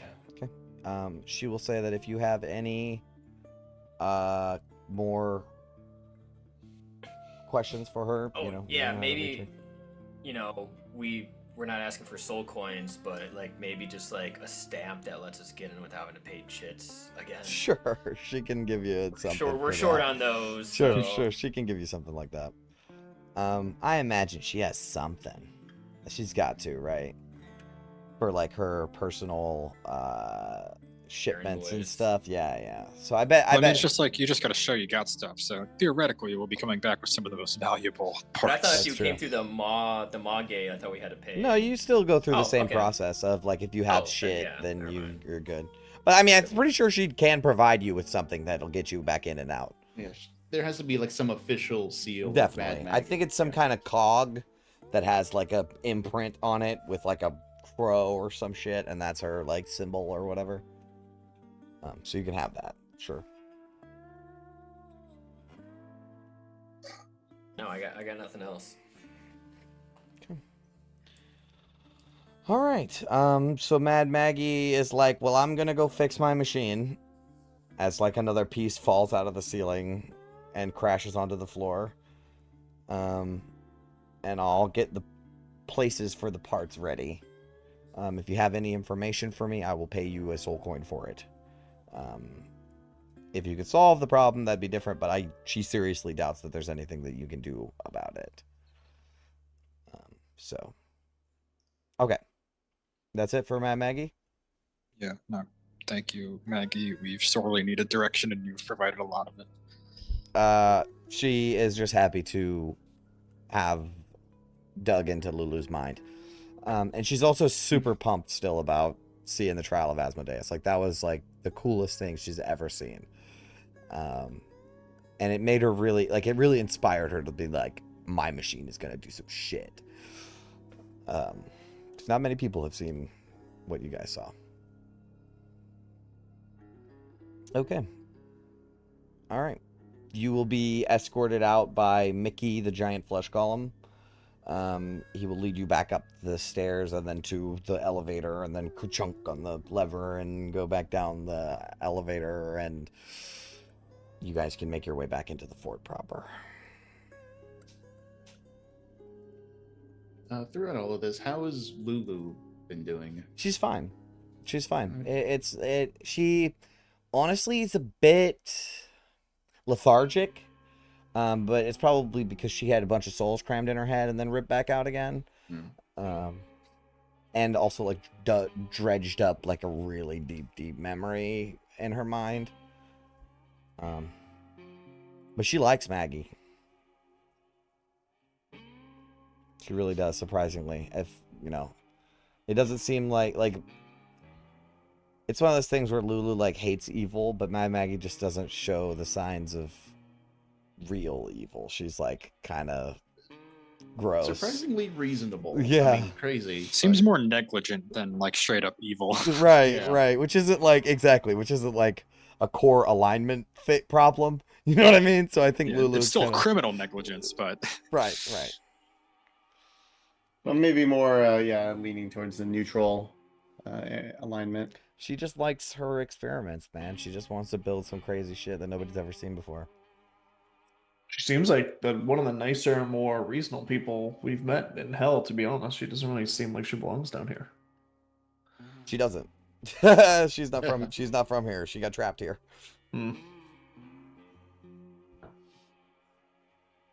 Her sister, however, that's a different story. That's a squarely evil one. Yeah, I'd say so. I feel like If even Mad Maggie is like, try not to go see my own sister, that might be. Yeah, I don't think that night hags killing coven mothers is something that happens very often. No, so, rarely, yeah. very rarely. hags are less powerful without a coven. Bingo, dude. That is so astute, right? Is that yes, they are less powerful when they're apart. You know what I mean? That's such an interesting point. So why would she do that?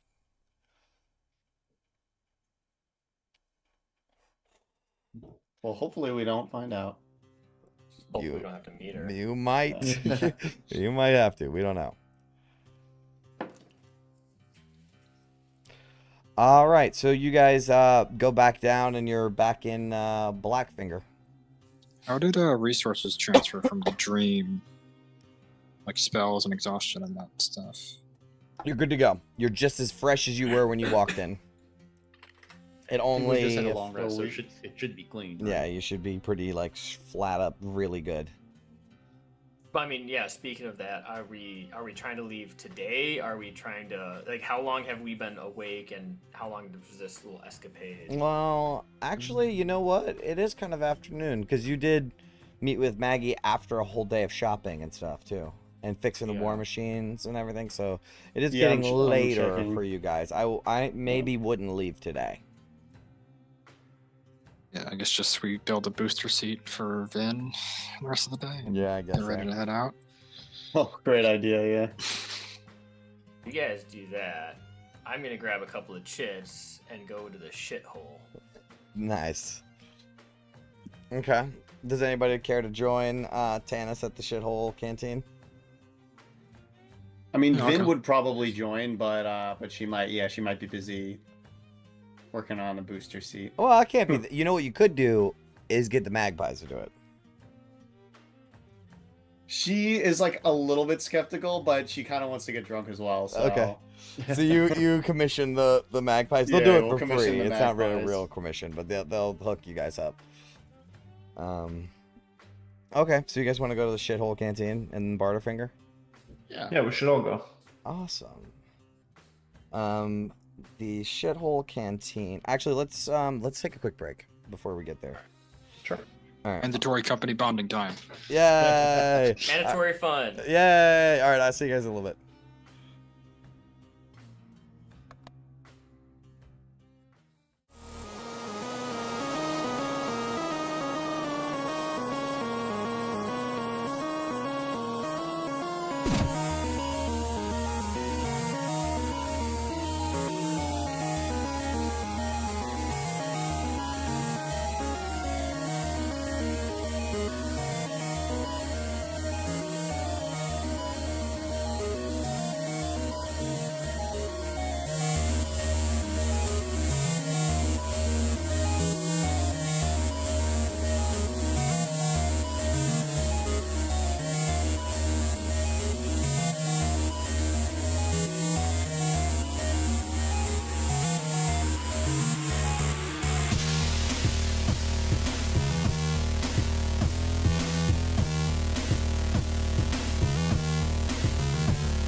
And we're back. Somebody talk? Check. Oh, Perfect. All right. So you approach the stairs to the canteen, which is built off into the side of one of the cliffs in Barterfinger. It overhangs a big portion of the market, and it's standing on these rickety ass stilts. And the whole building shakes when people stomp up and down around there, especially the furnace golems that stomp in around there. As you step through the saloon doors, the whole structure swaying slightly on narrow stilts. It's filled with a thick haze of dust and smoke. There's patched, the ceiling isn't really, like the roof isn't really there. It's just a bunch of tarps. And so it has walls, but there's like tarps covering the ceiling and like canvas and stuff. There's a bar, and behind the bar is Savvy. Is she a halfling? Who's a human?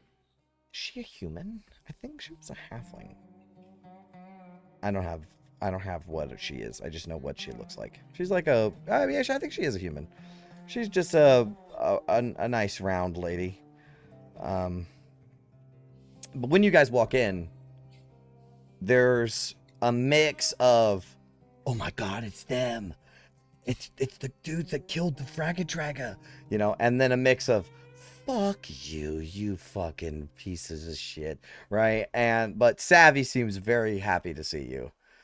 She's like, oh, the darlings of the Doom Run. Just stopping in for one last little bit of civilization before we go on our way. I guess that's what you could call this place. Where's Gunner? Off to better things, I suppose. And he didn't say goodbye. Typical. Constructs. Baldur's Gate goodbye, you know. Typical. Alright. Well, what can I get you? How many chits do we have? 185. Oh, okay. So, Rustwater's 3 a mug. Dreg, which is pretty bad. 2 chits a mug. Rot Gut Grog is 4 chits. And the Shitfire Special, which is a shot, is 8 chits. And then you could have some brandy for 20 chits a piece for a drink. Oh, let's get the good stuff. Yeah? Not the brandy, but No, shots for everyone. Shots? Okay. Yep. She'll Come give on, we you... got to get shots all around. I haven't had any since Baldur's Gate. I mean, if we're going on a long journey, this is the time. Hell yeah. Savvy's so fucking pumped because this is her special mixed drink, right? This is like the house special. So she fixes a shit fire for everyone. You don't know what she's mixing up, but 2 of the bottles she grabbed had a skull and crossbones on it. And they were green. And there was a plume of smoke that also formed a skull when she popped the cork on it. Ben, did you prepare purify food and drink today?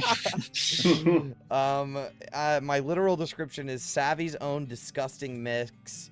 Tastes like piss, burns like hell, and keeps you awake for 3 days. So she poured a shot for everybody. Yeah, she'll make one for herself too. Fuck it. But there you go. Yeah, you got one. There you go. To surviving, I guess. To making it through the wastes alive. Ah, you're right, Hannes. To pissing off the boss bitch of the hells. Right to the top. To the only people on the plains that I would trust all this with. Where's my drink? Oh, Lulu, you want a drink? I guess. Everybody Last time you seems. spit it out. Everybody I but- seems- prestidigitate Lulu's to make it taste like cotton candy. Okay. She smells it. Ooh, this is great. Okay, I'm ready. To friendship. To friendship. Okay. She knocks it back, spits it out immediately. For the rest of you, it is so fucking nasty. It's nasty, and it burns. Oh my god, it burns. It's, you know, that when it comes back up and goes up your nostrils, kind of like drinking vinegar, dude. It's awful. But Savvy will throw hers back, tap it on the counter, and say, that one was on the house. And she'll pour another one for everybody. Really have made a name for ourselves.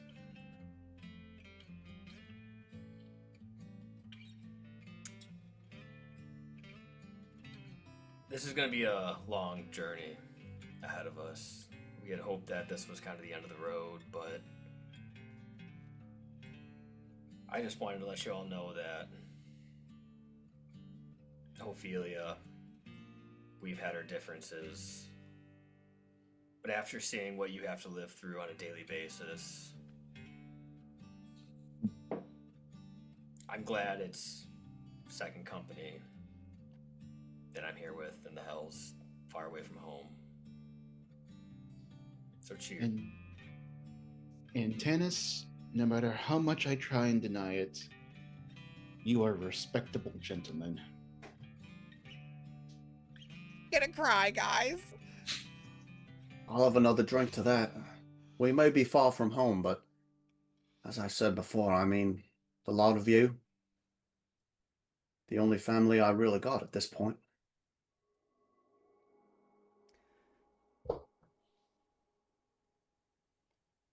Well, So we I'm not going back. What's up, London?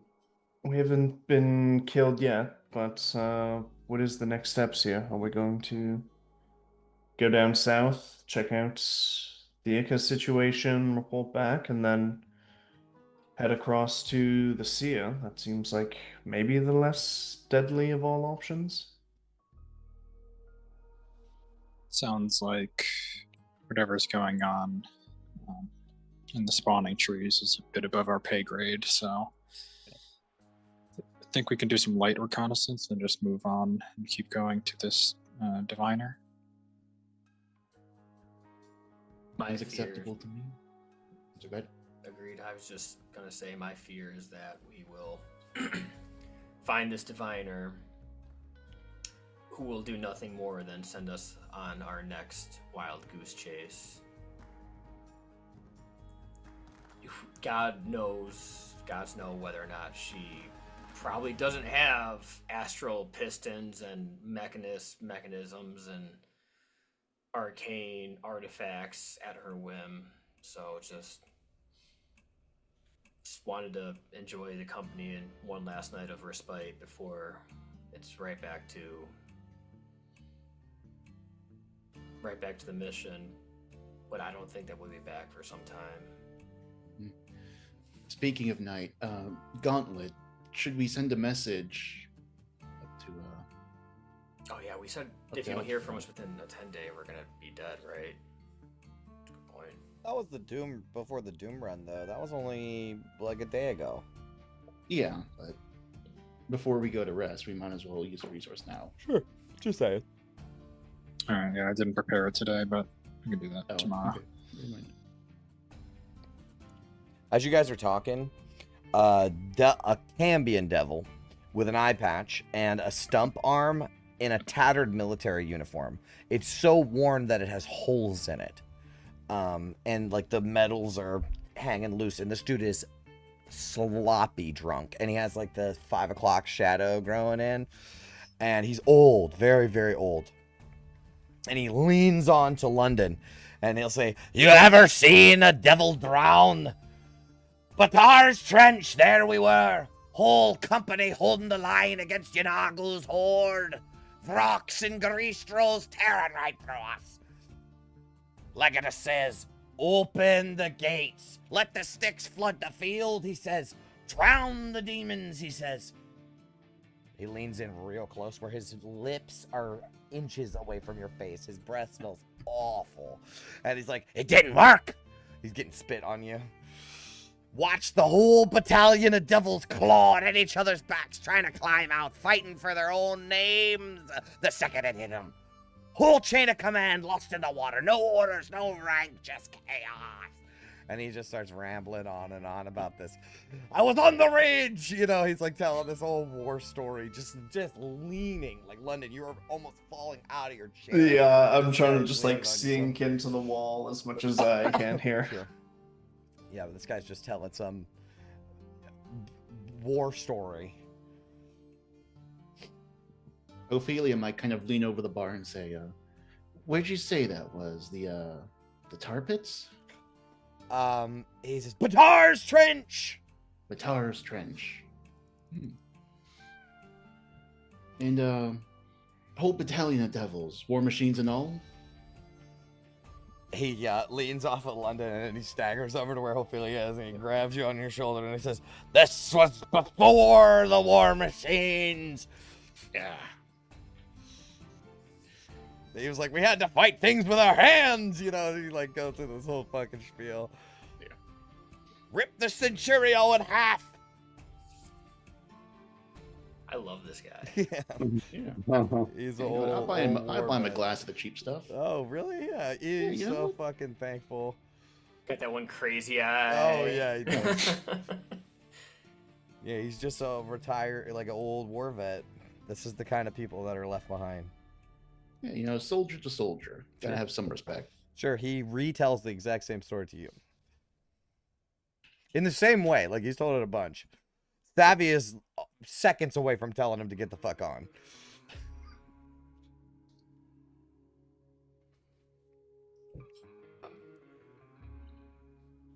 I did have one more thing I wanted to talk about though, before, we retire.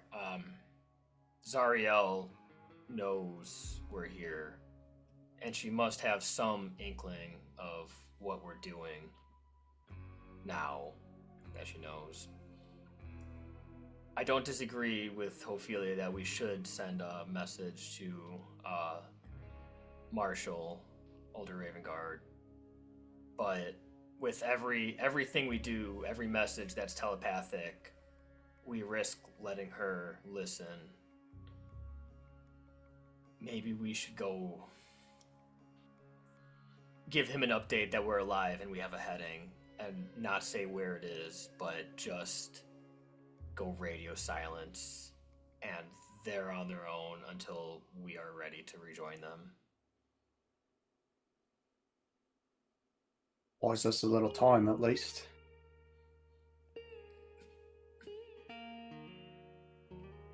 Not a bad idea, Tanis, but I'm worried that if we cut them off, metaphorically, the folks there were already stretched pretty thin. I mean, a lot of what we were leaving for is trying to give them some hope that they'd actually survive this. If they get no more new information, well, how much longer can they hold out all on their own, isolated? If there's one man in all the planes that I have ever known to be able to keep up hope amongst those who need it most, Marshall Ravengard will find a way. I'm not saying you're wrong. I mean, he's the only reason they survived so far. But something tells me this isn't going to take a week. Or a 10-day. No, I imagine it won't, but We don't have to give him any sensitive information, certainly. But just maybe tell him what we've already done. I mean, we may as well assume that Zariel's keeping track of us, so if we tell her old information, that gives her nothing. I liked having the element of surprise and her not knowing that we're here and what we're doing. Now, every message we send means that she knows that we're still here and still moving. She might be able to tell that we're sending messages, but if we don't, who's to stop her from thinking that we got ate by a... What did man call them? The sandworms? Hellworms? Well, if she has a strong connection to Lulu, I may not be an expert in the arcane, but I know there are spells to look on people from afar if they're familiar with them. You heard what Mad Maggie says. Lulu and Zariel are pretty much interwoven. Vin, didn't you say you had some spell that could stop divination magics from working on people? What was that? Not detection. Non-detection. Yeah, that's right. I think it could work in a pinch. Is that how it works? Yeah, it's 8-hour duration now, so Oh, so that's 3 spell slots a day. Yeah. it's a 3rd level spell, so Finn can't even cast. Well, it's a a racial thing. it's a free casting. Non-detection's free? For deep once gnomes. once a day for deep gnomes. Yeah. Oh shit. Oh, That's once still per 2 day, spell though. slots. Yeah, once per. Yeah. Alright, well, never mind then. I just... How do you feel about this gauntlet? Do you think we should keep updates, or... And I the way the situation currently is, I don't know what exactly there is to be gained from them knowing like the exact details of our whereabouts and plans. But if we can just give them a general, we feel good going forward, we feel bad going forward. Exactly. Just an update that progress is happening. That's all they need. They don't need our battle plans. And I think weekly check-ins are probably just the best way to approach it. Just let them know we're not dead. Don't give Zariel too much. But Are we worried that Zariel is going to try to reinforce the Hell Knights, knowing that we're here now? Should we at least warn them that maybe reinforcements are coming? Possibly coming. Let's be honest. What would they do with that information? They're already on the knife's edge. they have the vampires, but that's just trading one problem for another. Granted, one of those problems is death. And let's be honest here. Duke Ravengard isn't Zariel's problem. We're becoming Zariel's problem. So if she'd reinforce anyone, it'd be someone chasing after us. She's the Archduchess of Avernus. I don't think she's lacking for troops. You saw that front line. There was hordes, unmeasurable amounts of demons.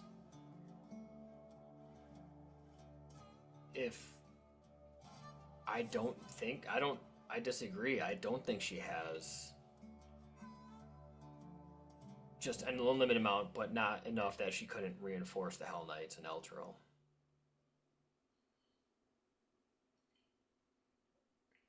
I think Lulu is going to speak up. And she's going to say, do you think that Zariel knows that we're looking for her sword? She's as smart as everyone says she is.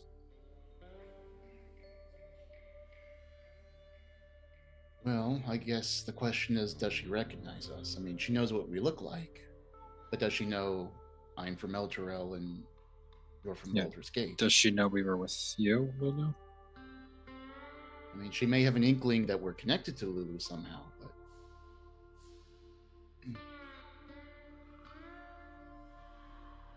I think the more trouble we'll cause, she'll probably get some more information, but right now,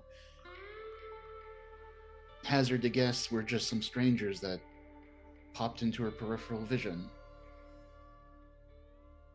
Lulu will say, I just keep thinking about what Torm said. That Zariel is looking for the sword too. Isn't that what he said? Yeah, we know the sword was lost. I mean, she certainly doesn't have it.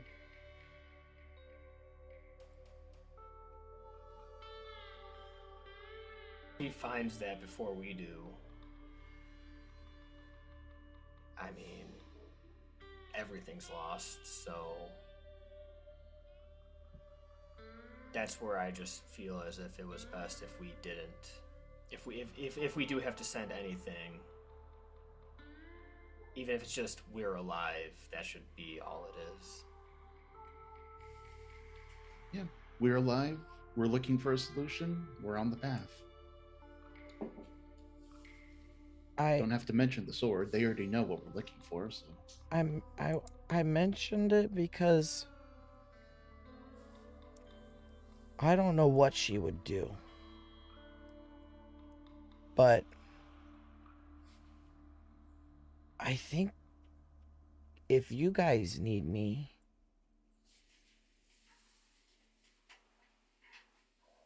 she might too. You know, one of the visions, I forget, Zarya was either looking for you or interrogating you about the sword, and you couldn't remember. So it's not the first time she's tried that. Maybe she... I'm just afraid she might come after me. that's a good point. And you guys... You just be in the way, I guess. We'll do what we can to protect you, Lulu. Be in the way. I have no problems being your knight in shining armor, Lulu. Thanks. Going to stake my life on making sure that Zariel doesn't get her way. You can be sure of that, Lulu.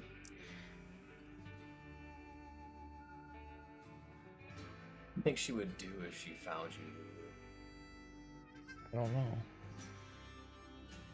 But if what you say is true and your interpretation of whatever was going on in my head is true, then maybe she might think this time is different. Obviously, you guys know something she doesn't.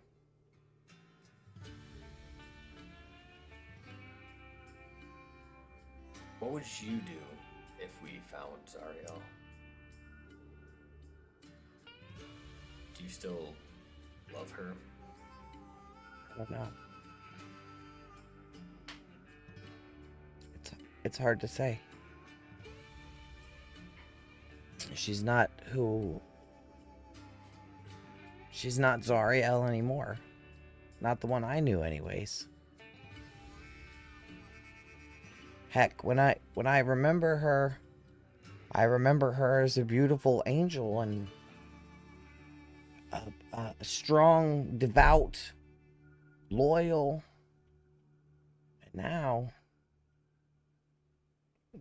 she's not even the same.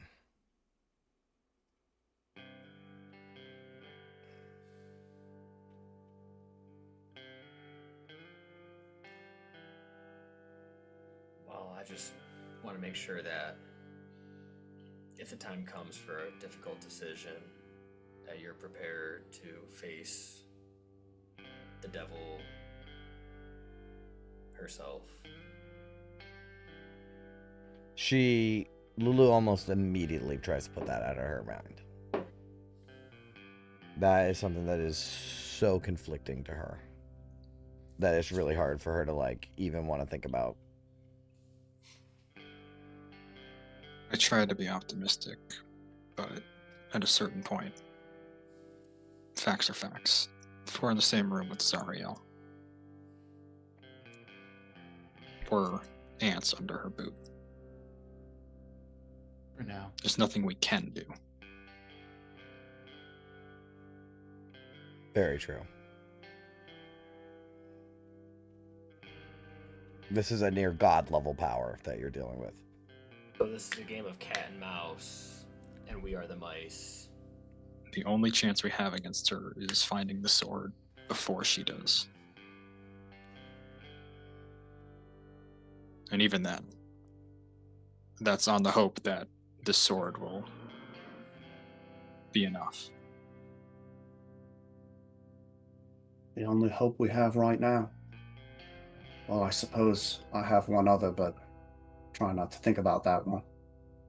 Maybe the seer can tell us if it's enough.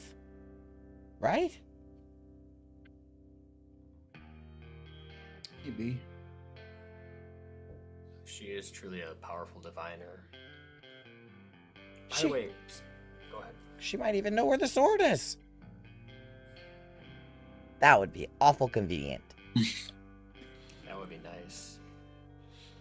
Speaking of what, Ophelia, also, you mentioned the Creed Resolute earlier. Are we just holding on to that until we find the sword in hopes that that's powerful enough to destroy it, or do we find some other source of destruction? That's a real question, Dennis. I mean, from what we know about it, it needs an incredible amount of power to destroy this thing. This is an artifact straight from Zario, essentially. This seer's looking better and better. Yeah, the shield sends like a bit of a psychic tingle up Vin's spine.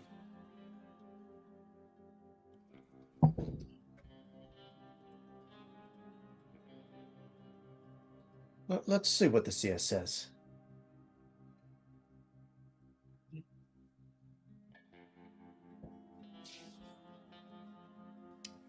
It's fair.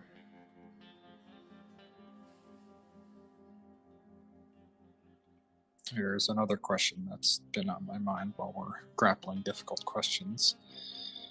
We need a piece of a celestial.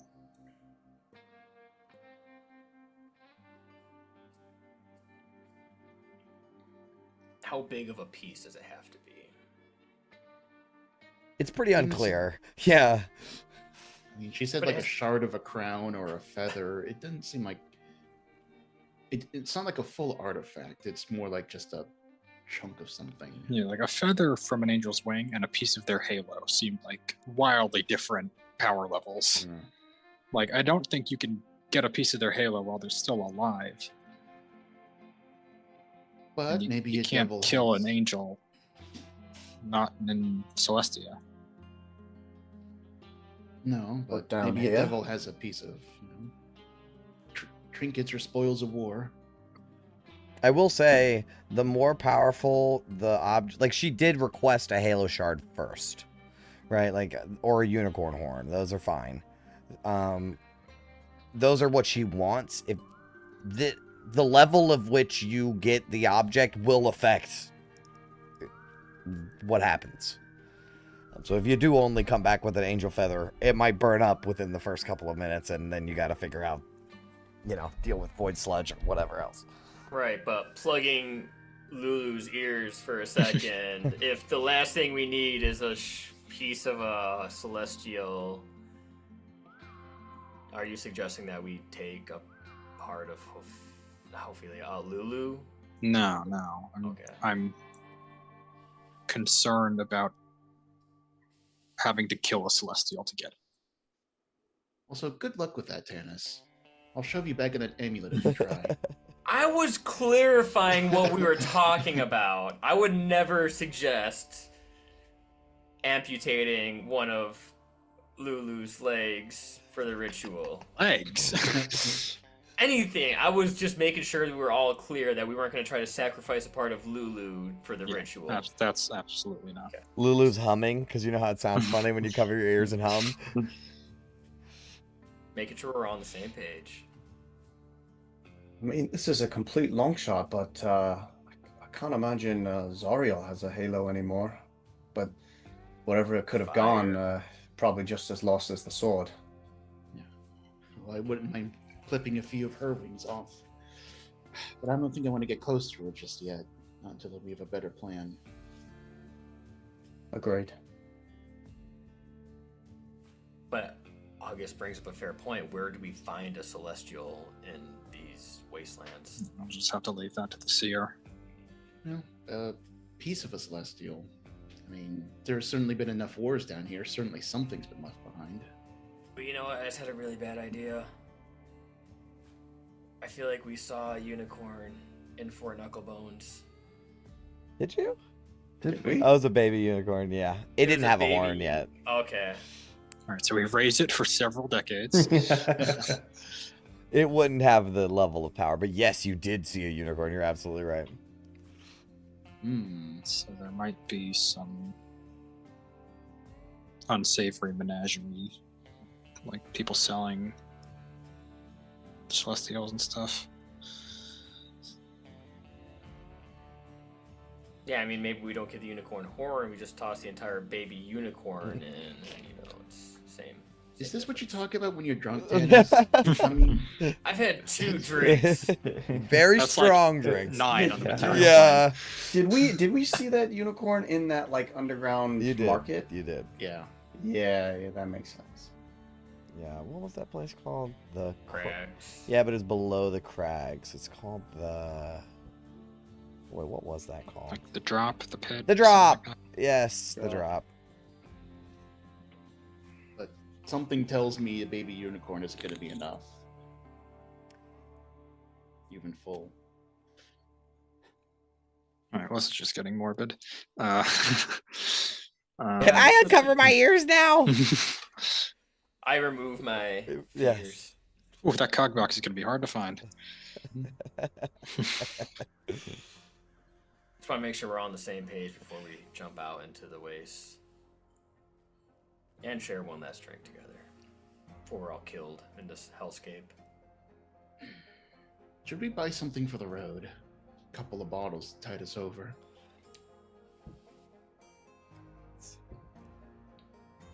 I reckon I do have a price for that.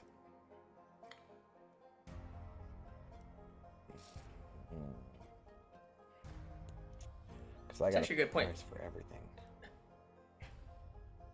Were we supposed to be marking off rations while we were here, by the way? Yeah. I have been.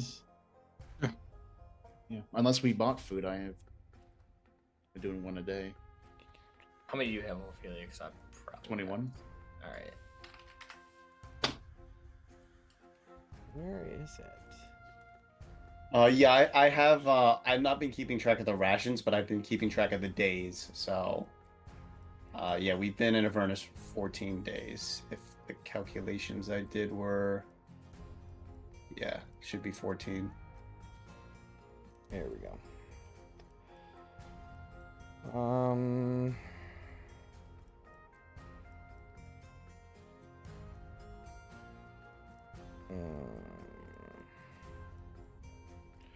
Bottled carrion wine, rock gut liquor, hellwask honey.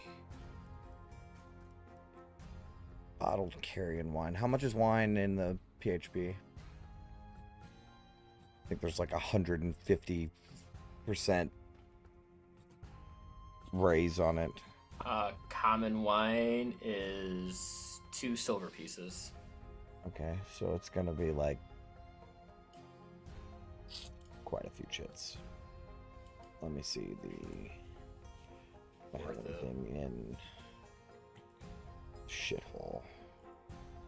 If you can buy a bottle.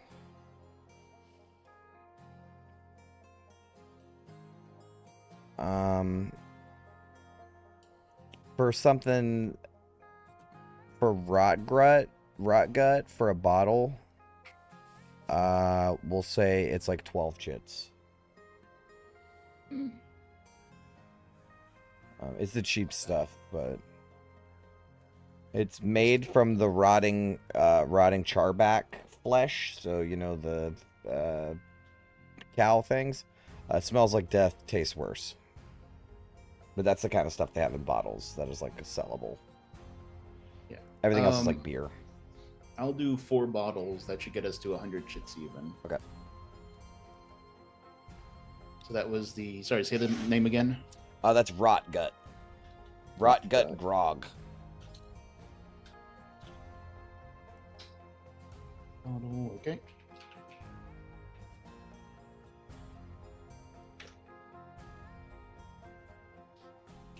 Perfect. Thank you.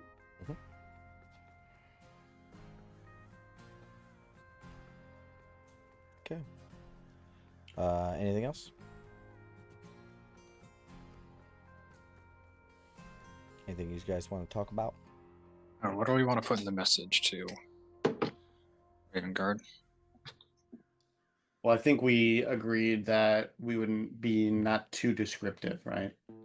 No mentioning the sword, just say we're looking for the solution or something. Oh, and Tanis, do you want this wyvern poison back? I kind of forgot to use it.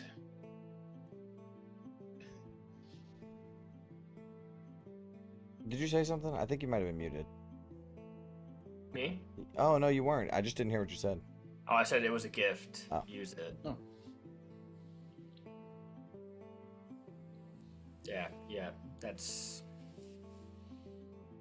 I can't wait to see the damage that does when you Divine Smite the shit out of something.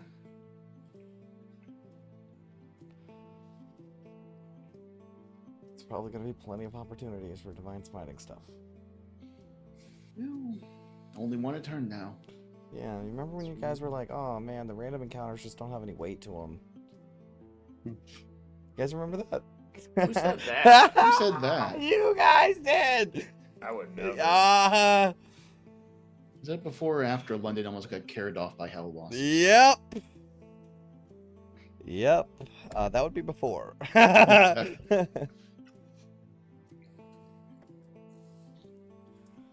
Alright.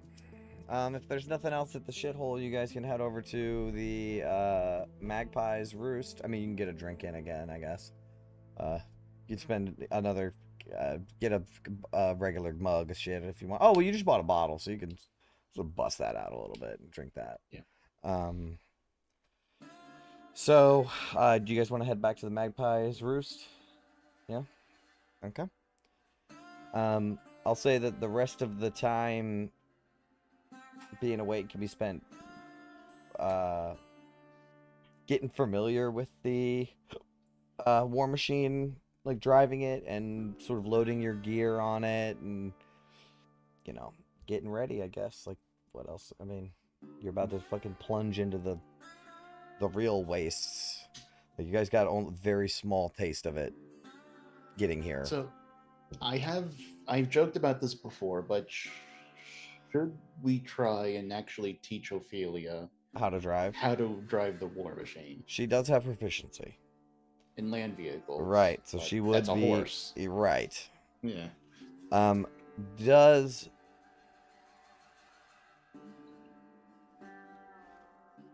I'll say here's what I'll say.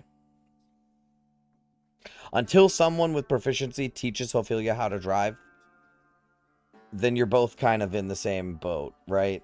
Like, neither of you get to add your proficiency bonus right now to driving checks. So I feel like the first person that's gonna get to learn is after a couple of days of doing it nonstop, Vin's gonna learn first, and then Vin can teach Ophelia. Does that sound right? Because I'm eventually gonna have to give Vin proficiency in driving this thing, because otherwise you're going to be flandering about, and it's not that hard to learn how to drive a car. This is just like a different thing. Well, you know what, Ophelia, I could really use help with that, so I could do some repairs while someone else is driving. So I'll make the seat adjustable, depending on who's at the wheel, and I think we can work it out after that, once I get all the nuts and bolts sorted and learn how to drive this thing proper. The Magpies are like, adjustable seat? Why did we think of that? You can put a little wire underneath and you pull it and you move the seat forward and backwards. Holy shit! And that. Okay. Alright, cool. Does anyone have any gear they have that they don't want to carry that I can put in my amulet for this long trek? Just throwing it out there. I got this big, real nice extra dimensional space, air conditioned. Your dead body room, I know. It doesn't have the dead body stink, and the Not incense has anymore. been burning for days. Yeah. Well, like, Vin has the bag of holding, but I guess the advantage is that you could, like, store a living thing there. Right? So that's, like, the big difference. I can't. I can't put living things there right now. But well, not with... But your bag of holding is a pretty common magic item that not unfamiliar to devils in the hells. The amulet is like impenetrable. Oh yeah, good point. Yeah, Tannis is the only one that can get in the amulet. Yeah, anything that we want it's for safe- safekeeping. Yeah, safekeeping. Yeah. Yeah. Should we toss in the Creed Resolute then? Because otherwise, it's been in her pocket basically. Yeah, that and is the puzzle box in there? No, I also have the puzzle box. Maybe the puzzle box should go in the amulet. Yeah, probably. Yeah, if Zariel gets her hands on the puzzle box, you guys are really fucked. Ophelia Dude, will I- hand over both. Yeah, those two for sure. I also have some hempen rope that's pretty nice. I kind of want to hang on to that. You hang on to that. I was Yeah. talking more about, destructive artifacts. Like, Creed Resolute, yeah, destructive artifacts. Immediately hempen rope after those two. You can also have my incense from Little Kalimshan. Ooh. There you go. I mean, this feels so inconsequential now, but here's the seal from Porter, so we don't lose it. You will anything need of that. value, Yeah, if we ever want to live in the Let's- city after all this, assuming we survive. All right, so Creed Resolute, puzzle box, Porter's seal. I'll put those in the amulet when I go to bed tonight. Okay. Anything else? Okay. Good. I seen someone new was watching the Descent from like the beginning, and they were leaving comments as they went. So I like revisited an episode where like they were like, Ademus is pissing me off. So I like revisited it. Dude, do you guys remember when like your biggest problem was like who killed all these people in the city and shit? Good times. Yeah, no shit. Like that was so long ago. Like when Elturel was destroyed, you were leading the refugees back to Baldur's Gate and shit. Like Simpler times. no shit. You didn't even know what was going on. I still have that receipt from the address search we paid for. I'm getting that 3 gold back. Oh yeah, you had gold back then. Yeah, man. It's like wow, whole different currency now. We had gold, then had a husband, Oh, I did watch the episode where you went to Gad's house. Oh man, Yep, it's been a roller coaster. it sure has. It's also been like less than 2 weeks since it happened, hasn't it? It's been Yes. more than that. It took you like almost a 10-day to get two Well, a 10 day, Candlekeep, Yeah, right? Like we're coming up on like a month, I think, since we left Baldur's Gate, which is still like not a lot of time. Yeah, No. no, Vince moved on. She's already like she's back in the market. Yeah, you she's got a know. shield now. They're not exclusive, but they're talking about it. Jesus. Open relationship with Gargoth. Yeah, that's kind of what's happening. All right. So do you guys want to get a long rest in? I mean, is it time? You got anything else you want to do tonight? In quotes? No. Ready to go, I think. Okay. You get a long rest. Done and done. I might.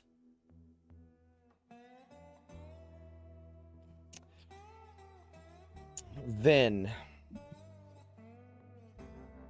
I think the shield is like tugging on you pretty hard.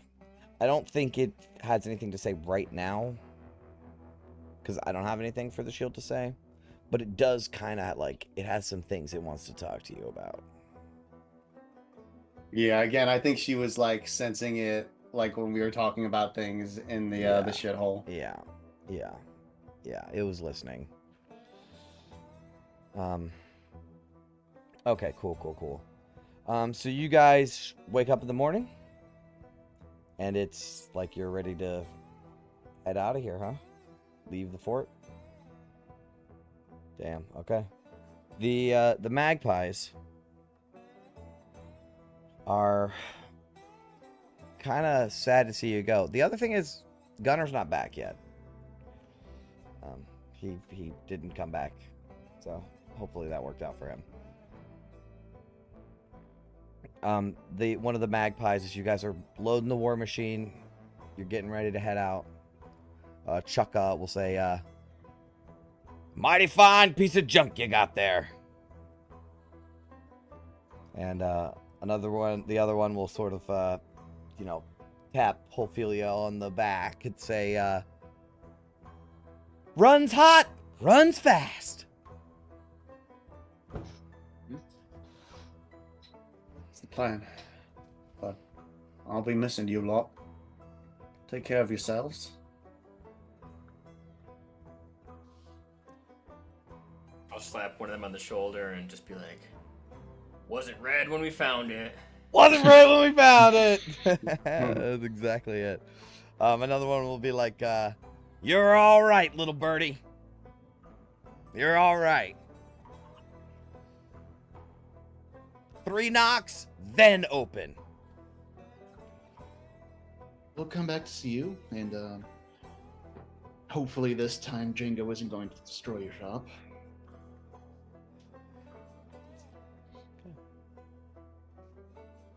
Shove it up your ass. They just like yell random stuff at you. They don't know what they're saying. But you guys can, they're just wishing you farewell for the most part, and hopefully they'll see you again soon. They kind of hooked up your war machine to be nice, and they will, in honor of helping out Gunner and helping them out of a bind, they will load 1 soul coin into your machine. Give you a full tank of gas before you head out. This is completely inconsequential, but have we named our war machine? It's Yama's. It's Yama, right? It's Yama. Yama. Yeah, Okay. you can rename it if you so wish.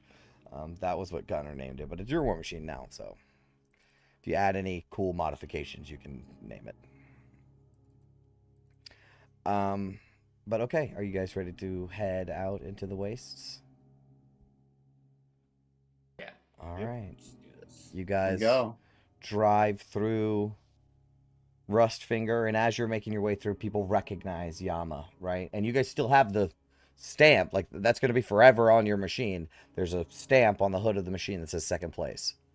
And you guys are rolling through, and people reach out and touch your war machine as like a reverent thing. Other people are like, fuck you, you fucking bastards. But you guys make your way through Rustfinger. You make your way to 2nd place for 2nd company. yeah. Pretty good. Perfect. It all works out. It all works Right out. company next to it. Nice. That's pretty good. You totally could have already done that. So you make your way towards the mall gate,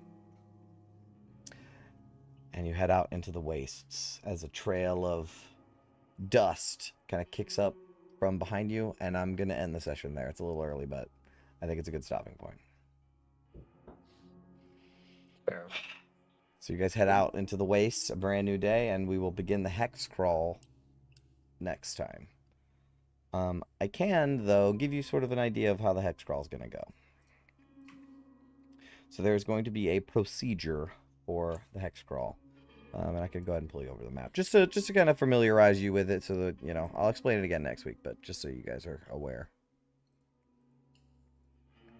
So the first step is determine your travel pace. I think generally you guys are going to go at, it says what speed you drive at, right? In the War Machine rules. Like it says how many hexes you get per thing, right? It Oh, says does it? not Yeah. per day or anything like that. It just says how many hexes per charge. Can't remember if it was 2 or 3. Oh, I think it's 2. So you can get 2 hexes in a day, basically. Which seemed slow for how fast these war machines can go. But you're like traveling over rough terrain, right? And you have to like go around rocks and hills and lava flows and all kinds of other bullshit. So you can get 2 hexes in a day. With no penalties. If you go fast, you can get 3 hexes per day with penalties. That's step 1. Step 2 is I have to check my list of the terrain, because the terrain changes, so I have to see what kind of terrain it is, and also if there's any locations in the hex that you can see or whatever. There are features of the terrain that affect other things, like if it's rocky, there's effects that you have to deal with. Then each hex requires a survival check to navigate. If you succeed, you move into the intended hex. If you fail, I roll a die to see which way you veer. So you're gonna have to pick a scout, and that's their whole job, is scouting. I'm also gonna check the weather there's all kinds of random fucking bullshit, horrible, awful weather. And random encounters. And then the roles are, there's a driver who makes all the vehicle handling checks if there's terrain that demands it. There's a lookout. So a member of an expedition acting as a sentinel can make perception checks that detect threats or notice anything out of the ordinary. So we have to pick who's doing these jobs while we're going through the hex, right? So the survival guy cannot be the lookout, right? But you can have more than one lookout. And then that's it for that. And then food and water. And that's it. It's not too hard. You guys have done this before. Well, not all of you, but some of you. You guys have done this before. But yeah, basically the rest of the waste is just a big ass hex crawl. I kind of undersold how actually big this is when you guys were traveling by foot, because I hadn't like really thought of the ramifications of how actually huge this map is. So when you were like, oh, we traveled 2 hexes in 1 day on foot last time, that doesn't matter. Forget that. We just kind of traveled and you got here. This is what really matters now. I didn't have the whole hex thing figured out until just like I got this figured out. Okay. All right. I'll explain it again next week, but I think that's it. So thank you so much for watching, and we will see you all on the next dive into the descent. Stay sharp. Farewell, adventure.